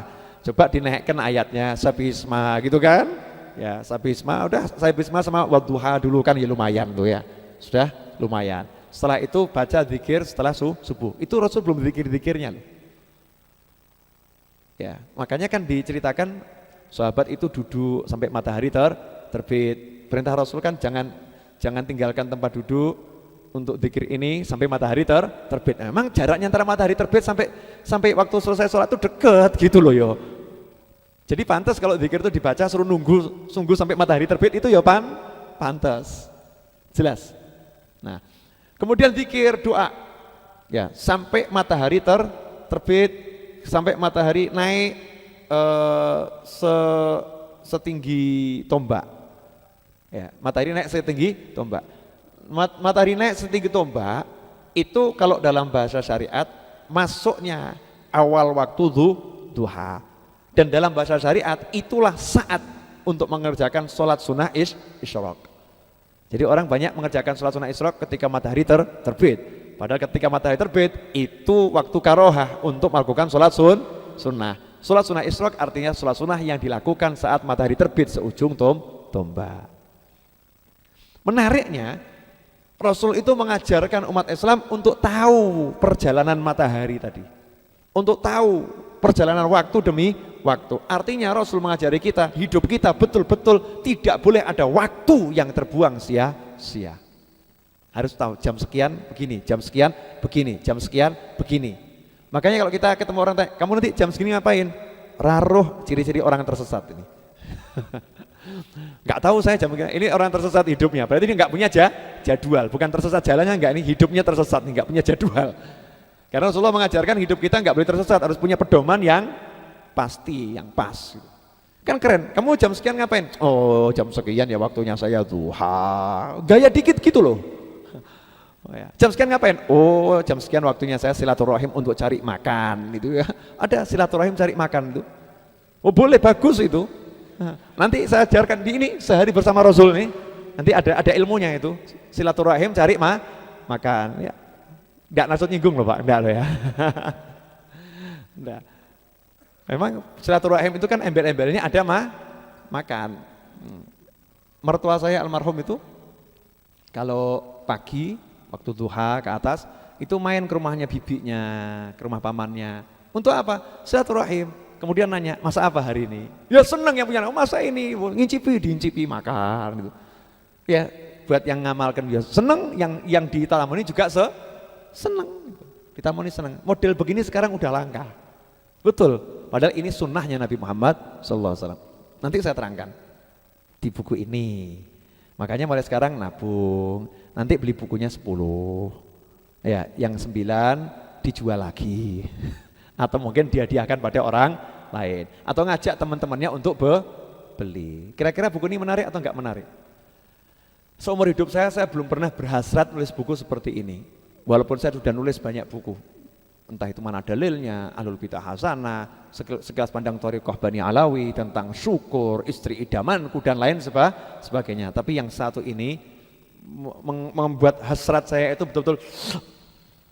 Saya duduk sama jenengan ini tuh pengennya loncat nulis. Tapi ini saya mulai meladani Nabi, ini waktunya bukan loncat nulis, waktunya kamu duduk gitu loh ya. Karena udah ngerti jadwalnya, waktunya duduk ngajar, ngobrol sama teman, waktunya nanti waktunya betul-betul kamu nulis pertengahan malam saat orang tidur, yang lain tidur, itu saat untuk qiyamul lail, nulislah di situ, sholatlah di situ. Itu waktu otak kita, hati kita betul-betul energik. Wah, luar biasa, hebat sekali. Siapa yang hebat? Rasulullah SAW, Kanjeng Nabi itu hebat. Jelas sampai di sini? Ini rasanya pengen diteruskan dengar wejangannya atau sudah cukup? Lah ya, rasanya pengen terus, tapi jangan diteruskan. Ya, karena saya nulisnya juga baru sampai di situ gitu. Ya, saya nulisnya baru sampai di situ. Nanti ada ukurannya itu. Saya mau cari betul sholat duhurnya Nabi itu yang dibaca biasanya apa.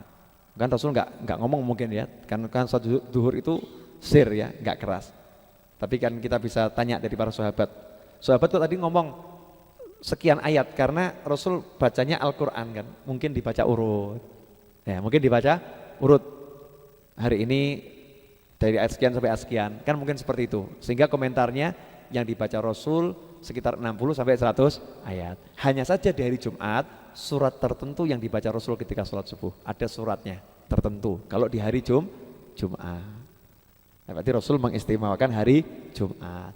Berarti di situ mengistimewakan hari Jumat dengan amalan tertentu, itu sunnah Nabi Muhammad SAW. Karena ini hari yang mulia, yo mulia, no, itu bukan bid'ah, ngaten Kanjeng Mas.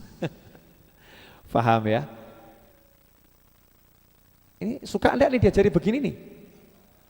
Mosok, ini wajah-wajah lapar atau wajah suka?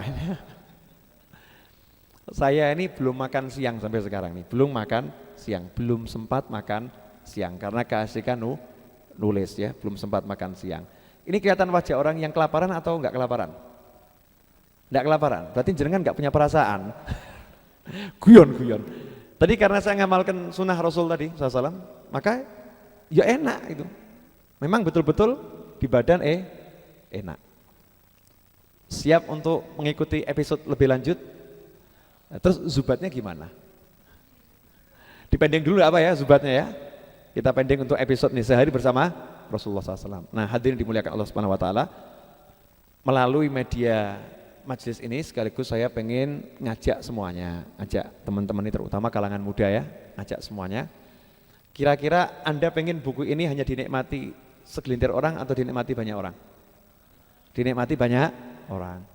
Maka saya ajak Anda semua untuk membuat bedah buku akbar. Bedah buku akbar ya. Dengan syarat yang datang harus beli bukunya. Nah, yang datang harus beli bukunya. Walaupun diumumkan datang tanpa beli buku boleh. Faham? Mudah enggak? Jadi datang enggak beli buku tidak jadi masalah. Tapi Anda harus bisa membuat orang yang datang harus beli bukunya. PR atau enggak PR tuh? Hah? PR toh? Nah, itu akan menjadi tidak PR. Dengan cara yang sangat mudah.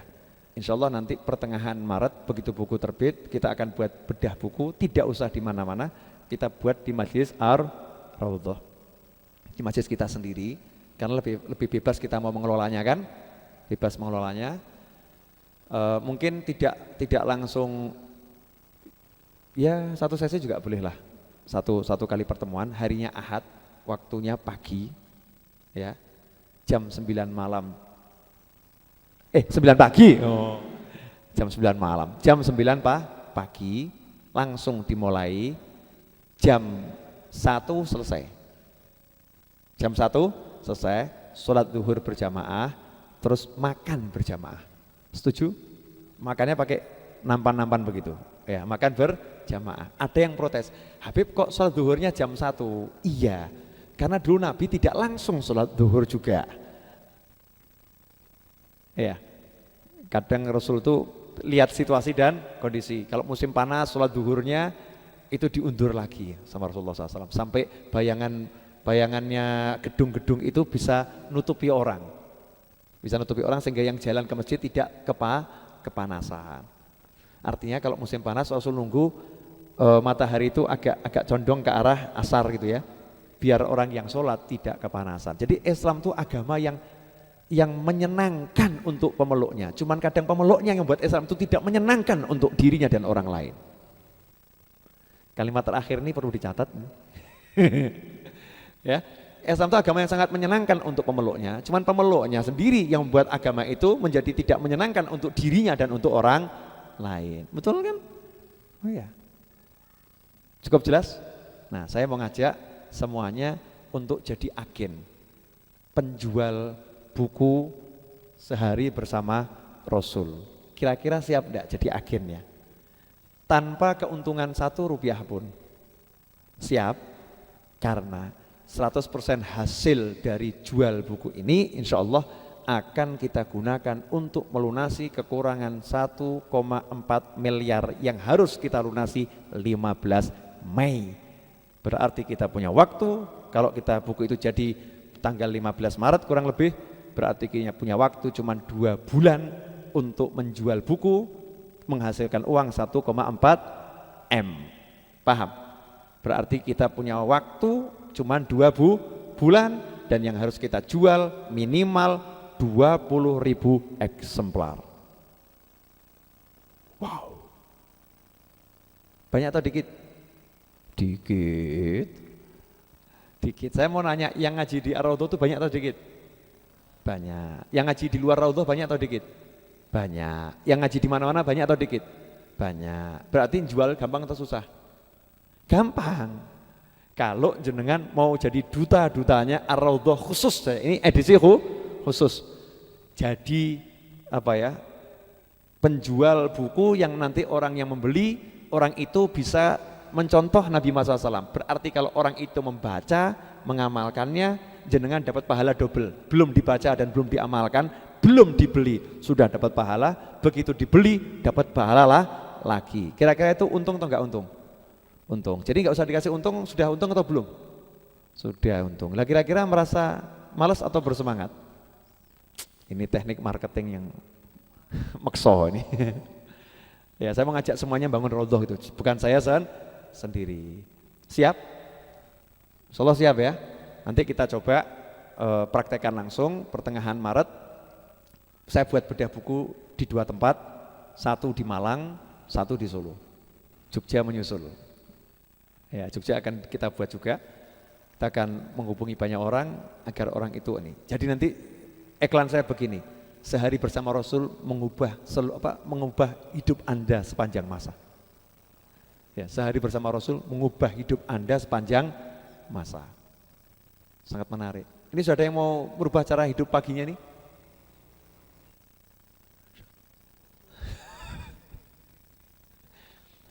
Coba saya mau minta komentar dari kanan sini. Komentar bareng-bareng saja ya. Pertanyaannya sama kok. Tapi saya minta komentar yang betul ya, yang apa jujur, jangan ikut-ikutan ya. Kira-kira tema ini yang saya sampaikan tadi itu suatu yang menarik atau biasa saja? Dari sini dulu. Yang sini? Yang sini? Yang sini? Pak dosen? Boleh.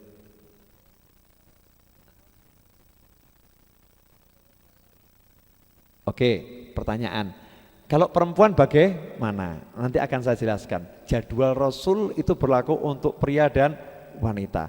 Sama persis. Jadi yang perempuan itu dapat porsi yang sama. Makanya Rasul perintahkan dalam hadis, kalau seorang itu bangun malam, hendaknya juga membangunkan istrinya. Cara hidup kita yang salah gitu. Jadi perempuan kita yang salah dan suami-suami kita yang salah. Gitu kan? Nah, terus yang menarik tadi sebelum saya sampaikan, Rasul itu sebelum ke masjid sempat rebahan kan? Itu kalau istrinya tidur, Rasul rebahan. Tapi kalau istrinya tidak tidur, Rasul bersendaguro bersama istrinya sampai Bilal memanggil. Ada yang nanya, loh, masa Rasul ke masjid istrinya tidur? Masa Rasul sholat subuh di masjid istrinya tambah tidur di rumah? Jangan salah, jangan disamakan dengan istri Anda atau istri saya atau istri kita. Ya. Karena istri Rasul sepanjang malam juga bangun sholat bersama Rasul, gitu kan? Nah, terus Rasul bercengkrama dengan istrinya. Kalau istrinya tidak tidur, kalau istrinya tidur adalah karena sepanjang malam istrinya itu tidak sholat. Paham? Jadi ketika tidur itu lagi tidak sholat. Tapi karena bahasanya halus, istri Nabi tidak ngomong begini, kalau saya lagi haid maka Rasul ya tidak gitu, bukan bahasa yang kasarnya luar biasa. Kalau saya lagi tidur artinya lagi tidak sholat, Rasul berbaring rebahan, artinya nemeni istrinya dulu, nggak langsung ke masjid. Rebahan ya istirahat ya nemeni istrinya. Tapi kalau istrinya melek, Rasul ya enggak rebahan. Artinya sunnah rebahan ini disunahkan justru untuk menjaga hati istri gitu. Buktinya ketika istrinya bangun, Rasulullah enggak tidur, enggak rebahan. Rasulullah bangun kemudian dialog dengan istrinya. Rasul ke masjid, istrinya juga ikut ke masjid. Jelas? Nanti akan saya buktikan kepada beliau dan yang lain yang mungkin tadi sempat berpikir wanita bagaimana, makanya tidak saya sebutkan ya, tapi di buku itu nanti kan saya sebut ini kaum wanita juga sama. Terbukti nanti di pagi hari ketika Rasul aktivitas ya, bagaimana kaum wanita itu ketika berzikir dan lain sebagainya. Nah mungkin kehidupan zaman sekarang lah yang sudah salah, itu saya katakan, maka susah ya, kitanya sudah salah. Karena itu buku ini tampil untuk membenahi yang masih bisa dibenahi. Oh dari jam sekian sampai sekian masih bisa kita samakan kok. Oh jam sekian sampai sekian ini kita udah terlibat, mungkin wanitanya kerja di luar, ya kan? Kemudian suaminya juga terikat dengan jam kantor, gitu kan? Jam kantor, pulang kerja yang mungkin kena kemacetan luar biasa. Mungkin nanti kita bisa melakukan penyesuaian demi penyesuaian. Saya pengen buku ini membumi bisa diterapkan orang zaman sekarang, bukan orang diajak kembali zaman dulu, enggak. Tapi zaman dulu yang bisa diterapkan di zaman sekarang tanpa kita melakukan banyak perubahan dalam diri kita. Dikit kok, enggak banyak. Kemarin saya ngomong sama Mas Edwin, Beb kalau mau mengamalkan tidur di awal malam kira-kira bagaimana? Mau Habib tiap malam pergi pengajian terus. Ya. Ya Karim. Tidur di awal malam itu kira-kira bagaimana? Ya ini tadi jatuh yang buat saya senang. Kenapa? Karena alhamdulillah refleksnya kuat. Ya Karim itu masih apik toh ya. Duhai yang maha mulia. Coba tadi refleks saya tuh munculnya gitu. Saat nonton Habibnya ketiban apa ora ya Karim tambah ya nyebut nama Allah ya Karim yang maha pemurah. Ya, nama saya itu novel pria yang dermawan. Jadi yang nyantol di hati saya itu sifatnya Allah yang maha pemurah ya Karim. Saya enggak tahu. Saya itu hampir enggak pernah zikir ya Karim, ya Karim, ya Karim, enggak pernah. Tapi kalau alhamdulillah la haula wala quwata illa billah, kalau saya kepleset, kesandung, jelungup atau apa, itu yang muncul itu ya Karim. Sampai saya bingung. Lama saya teliti. Kenapa saya kalau ada yang mengagetkan kok keluarnya ya Karim, bukan ya Allah, bukan ya Rahman, bukan ya Rahim. Terus saya gadok-gadokkan sendiri. Mungkin guru-guru jenengku nih. Nama saya itu Naufal, pria ganteng yang dermawan. Jadi mungkin munculnya begitu Pak Agus ya. Yang nonton jangan nganggap saya GR. Memang saya GR. GR itu penting dalam kehidupan sehari-hari.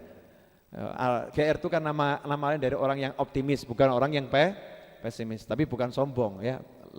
Seperti Rasul bersabda, saya ini loh pimpinan anak cucu Adam, wala fakhr, tapi enggak sombong loh ini gitu. Jadi GR itu ya perlu. Kanjeng Nabi ya pernah GR, tapi dengan bahasa yang tadi itu ya. Ana sayyidu waladi Adam wala fakhr. Aku ini loh. Kok Kanjeng Nabi bukan GR ya? Bukan gede rumongso. Memang betul-betul Rasulullah itu seperti itu, cuman bahasanya anak muda sekarang itu kan disebut GR ya disebut GR, nanti ada yang protes, Beb Rasulullah gak GR gitu kan, memang Rasul begitu, ya roh aku roh, Rasulullah begitu, pantas memang seperti itu Rasulullah, cuman untuk mempermudah gambaran pada kita semua, kita perlu GR dalam arti optimis gitu kan, percaya di diri, mengatakan saya ini bisa, tapi itu bukan kesombongan, saya anak cucu Adam, pimpinan anak cucu Adam, tapi saya ucapkan ini bukan sebagai bentuk kesombongan. Itu dilakukan Rasulullah SAW. Jadi ada lagi usul selain itu. Ini mumpung lagi dalam proses penulisan, jadi kita akan bisa melengkapi.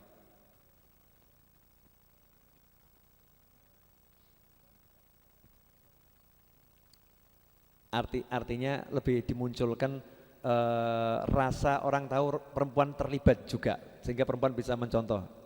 Berarti sumber-sumber yang mendukung itu perlu dimunculkan sebanyak mungkin. Sip, terima kasih banyak. Selain itu Pak, saya merasa terhormat. Ini dokter loh. Iya, bisa memberikan masukan buat saya. Yang di samping sana?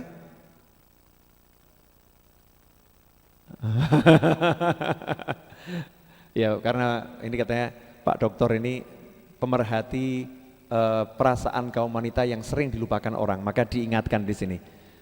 Jadi kalau mbak-mbak di sini pengen kenalan, monggo silahkan. Istrinya baru satu, tenang saja. Ngaten nggih Pak nggih. Senyum, bercanda sama teman boleh. Loh, istri baru satu itu betul atau salah? Lah betul toh ya. Kan dalam Islam istri boleh sampai 4. Jadi kalau ada orang ngomong begitu bukan sesuatu yang salah. Kalau ada orang mendengarkan salah berarti telinganya yang sakit. Jadi kesalahan pada telinga Anda bukan pada ucapan saya gitu. Karena Rasulullah SAW kan mengizinkan orang nikah lebih dari 1. Kita jangan jadi orang yang mudah nggak suka sama Islam sendiri. Waneh wong Islam dengar kata poligami kok dadi anyel ki aneh gitu kan. Aneh. Walaupun jangan gembar-gembor poligami, jangan. Nanti buat orang yang aneh-aneh jadi semakin sakit. Tapi ya jangan sampai kemudian menafikan poligami. Paham ya? Begitu Pak Dokter. Oh iya loh, iya betul gitu. Biar nanti ini pulang matanya melek, enggak ngantuk, enggak kesandung gitu. Cukup jelas? Yang di sini kira-kira bagaimana? Boleh silahkan. Oh iya, insyaallah.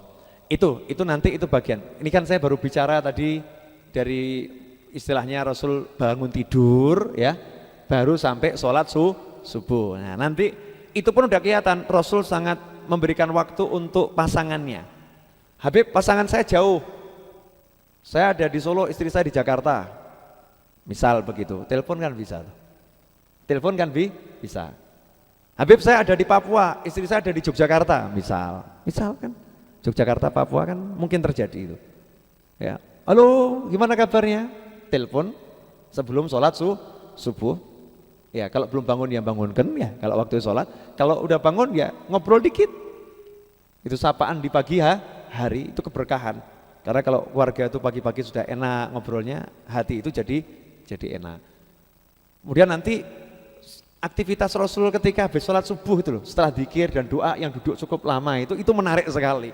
Justru di waktu duha sampai zuhur ini itu banyak peristiwa penting yang terjadi. Makanya selalu urusan ngirim pasukan perang, ya urusan begitu-begitu pagi hari. Rasul bersabda, dijadikan keberkahan untuk umatku itu di pagi harinya. Jelas? Untuk mbak-mbak dan ibu-ibu ada masukan apa? Ini mumpung lagi saya tulis loh. Sudah jelas semua? Sudah cukup menarik bukunya?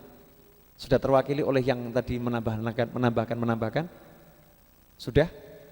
Nah, nanti insya Allah saya pengen setelah baca buku itu masing-masing kemudian punya jadwal sholat dalam setahun, terus buat sendiri jadwal pertengahan malam dalam setahun untuk wilayah Surakarta dan sekitarnya. Gampang toh sebetulnya?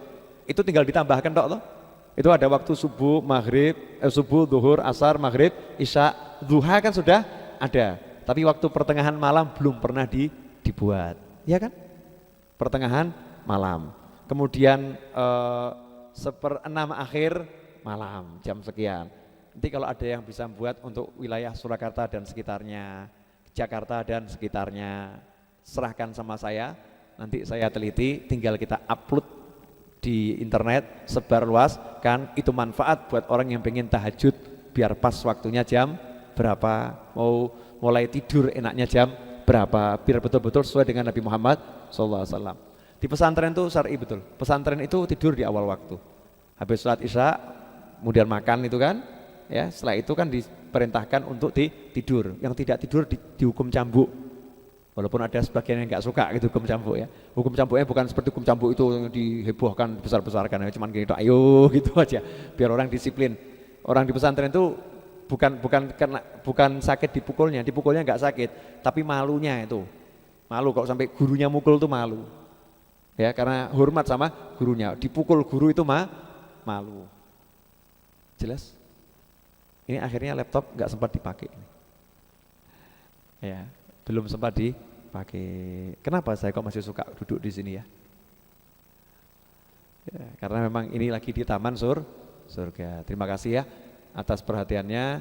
Bagi teman-teman yang pengen memiliki buku ini, segera nabung dari sekarang. Harga buku udah saya tetapkan, harganya Rp50.000. Tebal buku 148 halaman, ukuran buku kurang lebih 14 kali 21. Kemudian nanti covernya Dove, ya, covernya Dove, gambarnya seperti ini, tapi enggak seperti ini. Ini karena ditarik jadi pelihat-pelihat ini ya. Bagus, cakep. Insya Allah bisa dilihat di profile picture BBM saya, yang punya BBM saya. atau mungkin di WhatsApp teman-teman di Raudhah itu sudah banyak yang pasang di WhatsApp-nya, kurang lebih bentuk covernya seperti itu. Usahakan nabung dari sekarang, satu orang kalau bisa beli enggak satu, punya dulu, nanti silakan ditawarkan temennya atau dihadiahkan pada orang yang dicintai, pada istrinya, pada suaminya. Calon mertua kan cintai calon mertua, jangan anaknya. Kalau mau berhasil tuh cintai calon mertua dulu. Kalau anak itu nanti ikut bapaknya, kan gitu toh ya? Iya. Jadi yang kasih hadiah bapaknya dulu, bapaknya gitu. Banyak itu orang gagal ngurusi anaknya ditolak sama bapaknya. Maka bapaknya dulu yang deketin gitu, nanti oke. Ya, Mas Agung ya? Ya, Mas Agung itu karena deket dengan bapaknya langsung kepegang anaknya. Itu luar biasa itu. Masya Allah. Terima kasih banyak. Mari kita tutup dengan doa yang biasa kita baca. Allahumma salli wa sallim ala Sayyidina Muhammadin miftahi babi rahmatillah adada ma fi ilmillah salatan wa salaman daimaini bidawami mulkillah wa ala alihi wa sahbihi Allahumma ja'al fi ta'atika farahi wa sururi wa fi mardatika jami'a umuri Allahumma ya alim bihalati wa muttali' ala sarairi wa niyati اقضي جميع حاجاتي واغفر ذنوبي وسيئاتي وتجاوز عن خطيئاتي وزلاتي وتقبل جميع حسناتي وسامحني فيما مضى وما يأتي واكتبني في ديوان ساداتي واسلك بي سبيل نجاتي في حياتي ومماتي اللهم إني طامع في عطاك راغب في رضاك مستسلم لقضاك فاكتبني من أولياك واسلك بي سبيل هداك وألحقني بأسفياك وصلى الله على سيدنا محمد وعلى آله وسلم alhamdulillah rabbil alamin. Bagi teman-teman yang ingin ikut andil melunaskan tanah Raudhah, bisa transfer ke rekening saya yang sudah ada di broadcastan itu ya, atau dititipkan ke teman-teman di Majelis Ar-Raudhah. Insyaallah akan jadi harta yang barokah dunia maupun akhirah. Amin Allahumma amin. Terima kasih, dan kita akan melangsungkan sholat isya berjamaah tepat jam 9:30 atau lewat dikit, menerapkan tadi apa yang disukai Rasulullah sallallahu alaihi wasallam. Demikian. Wallahu a'lam.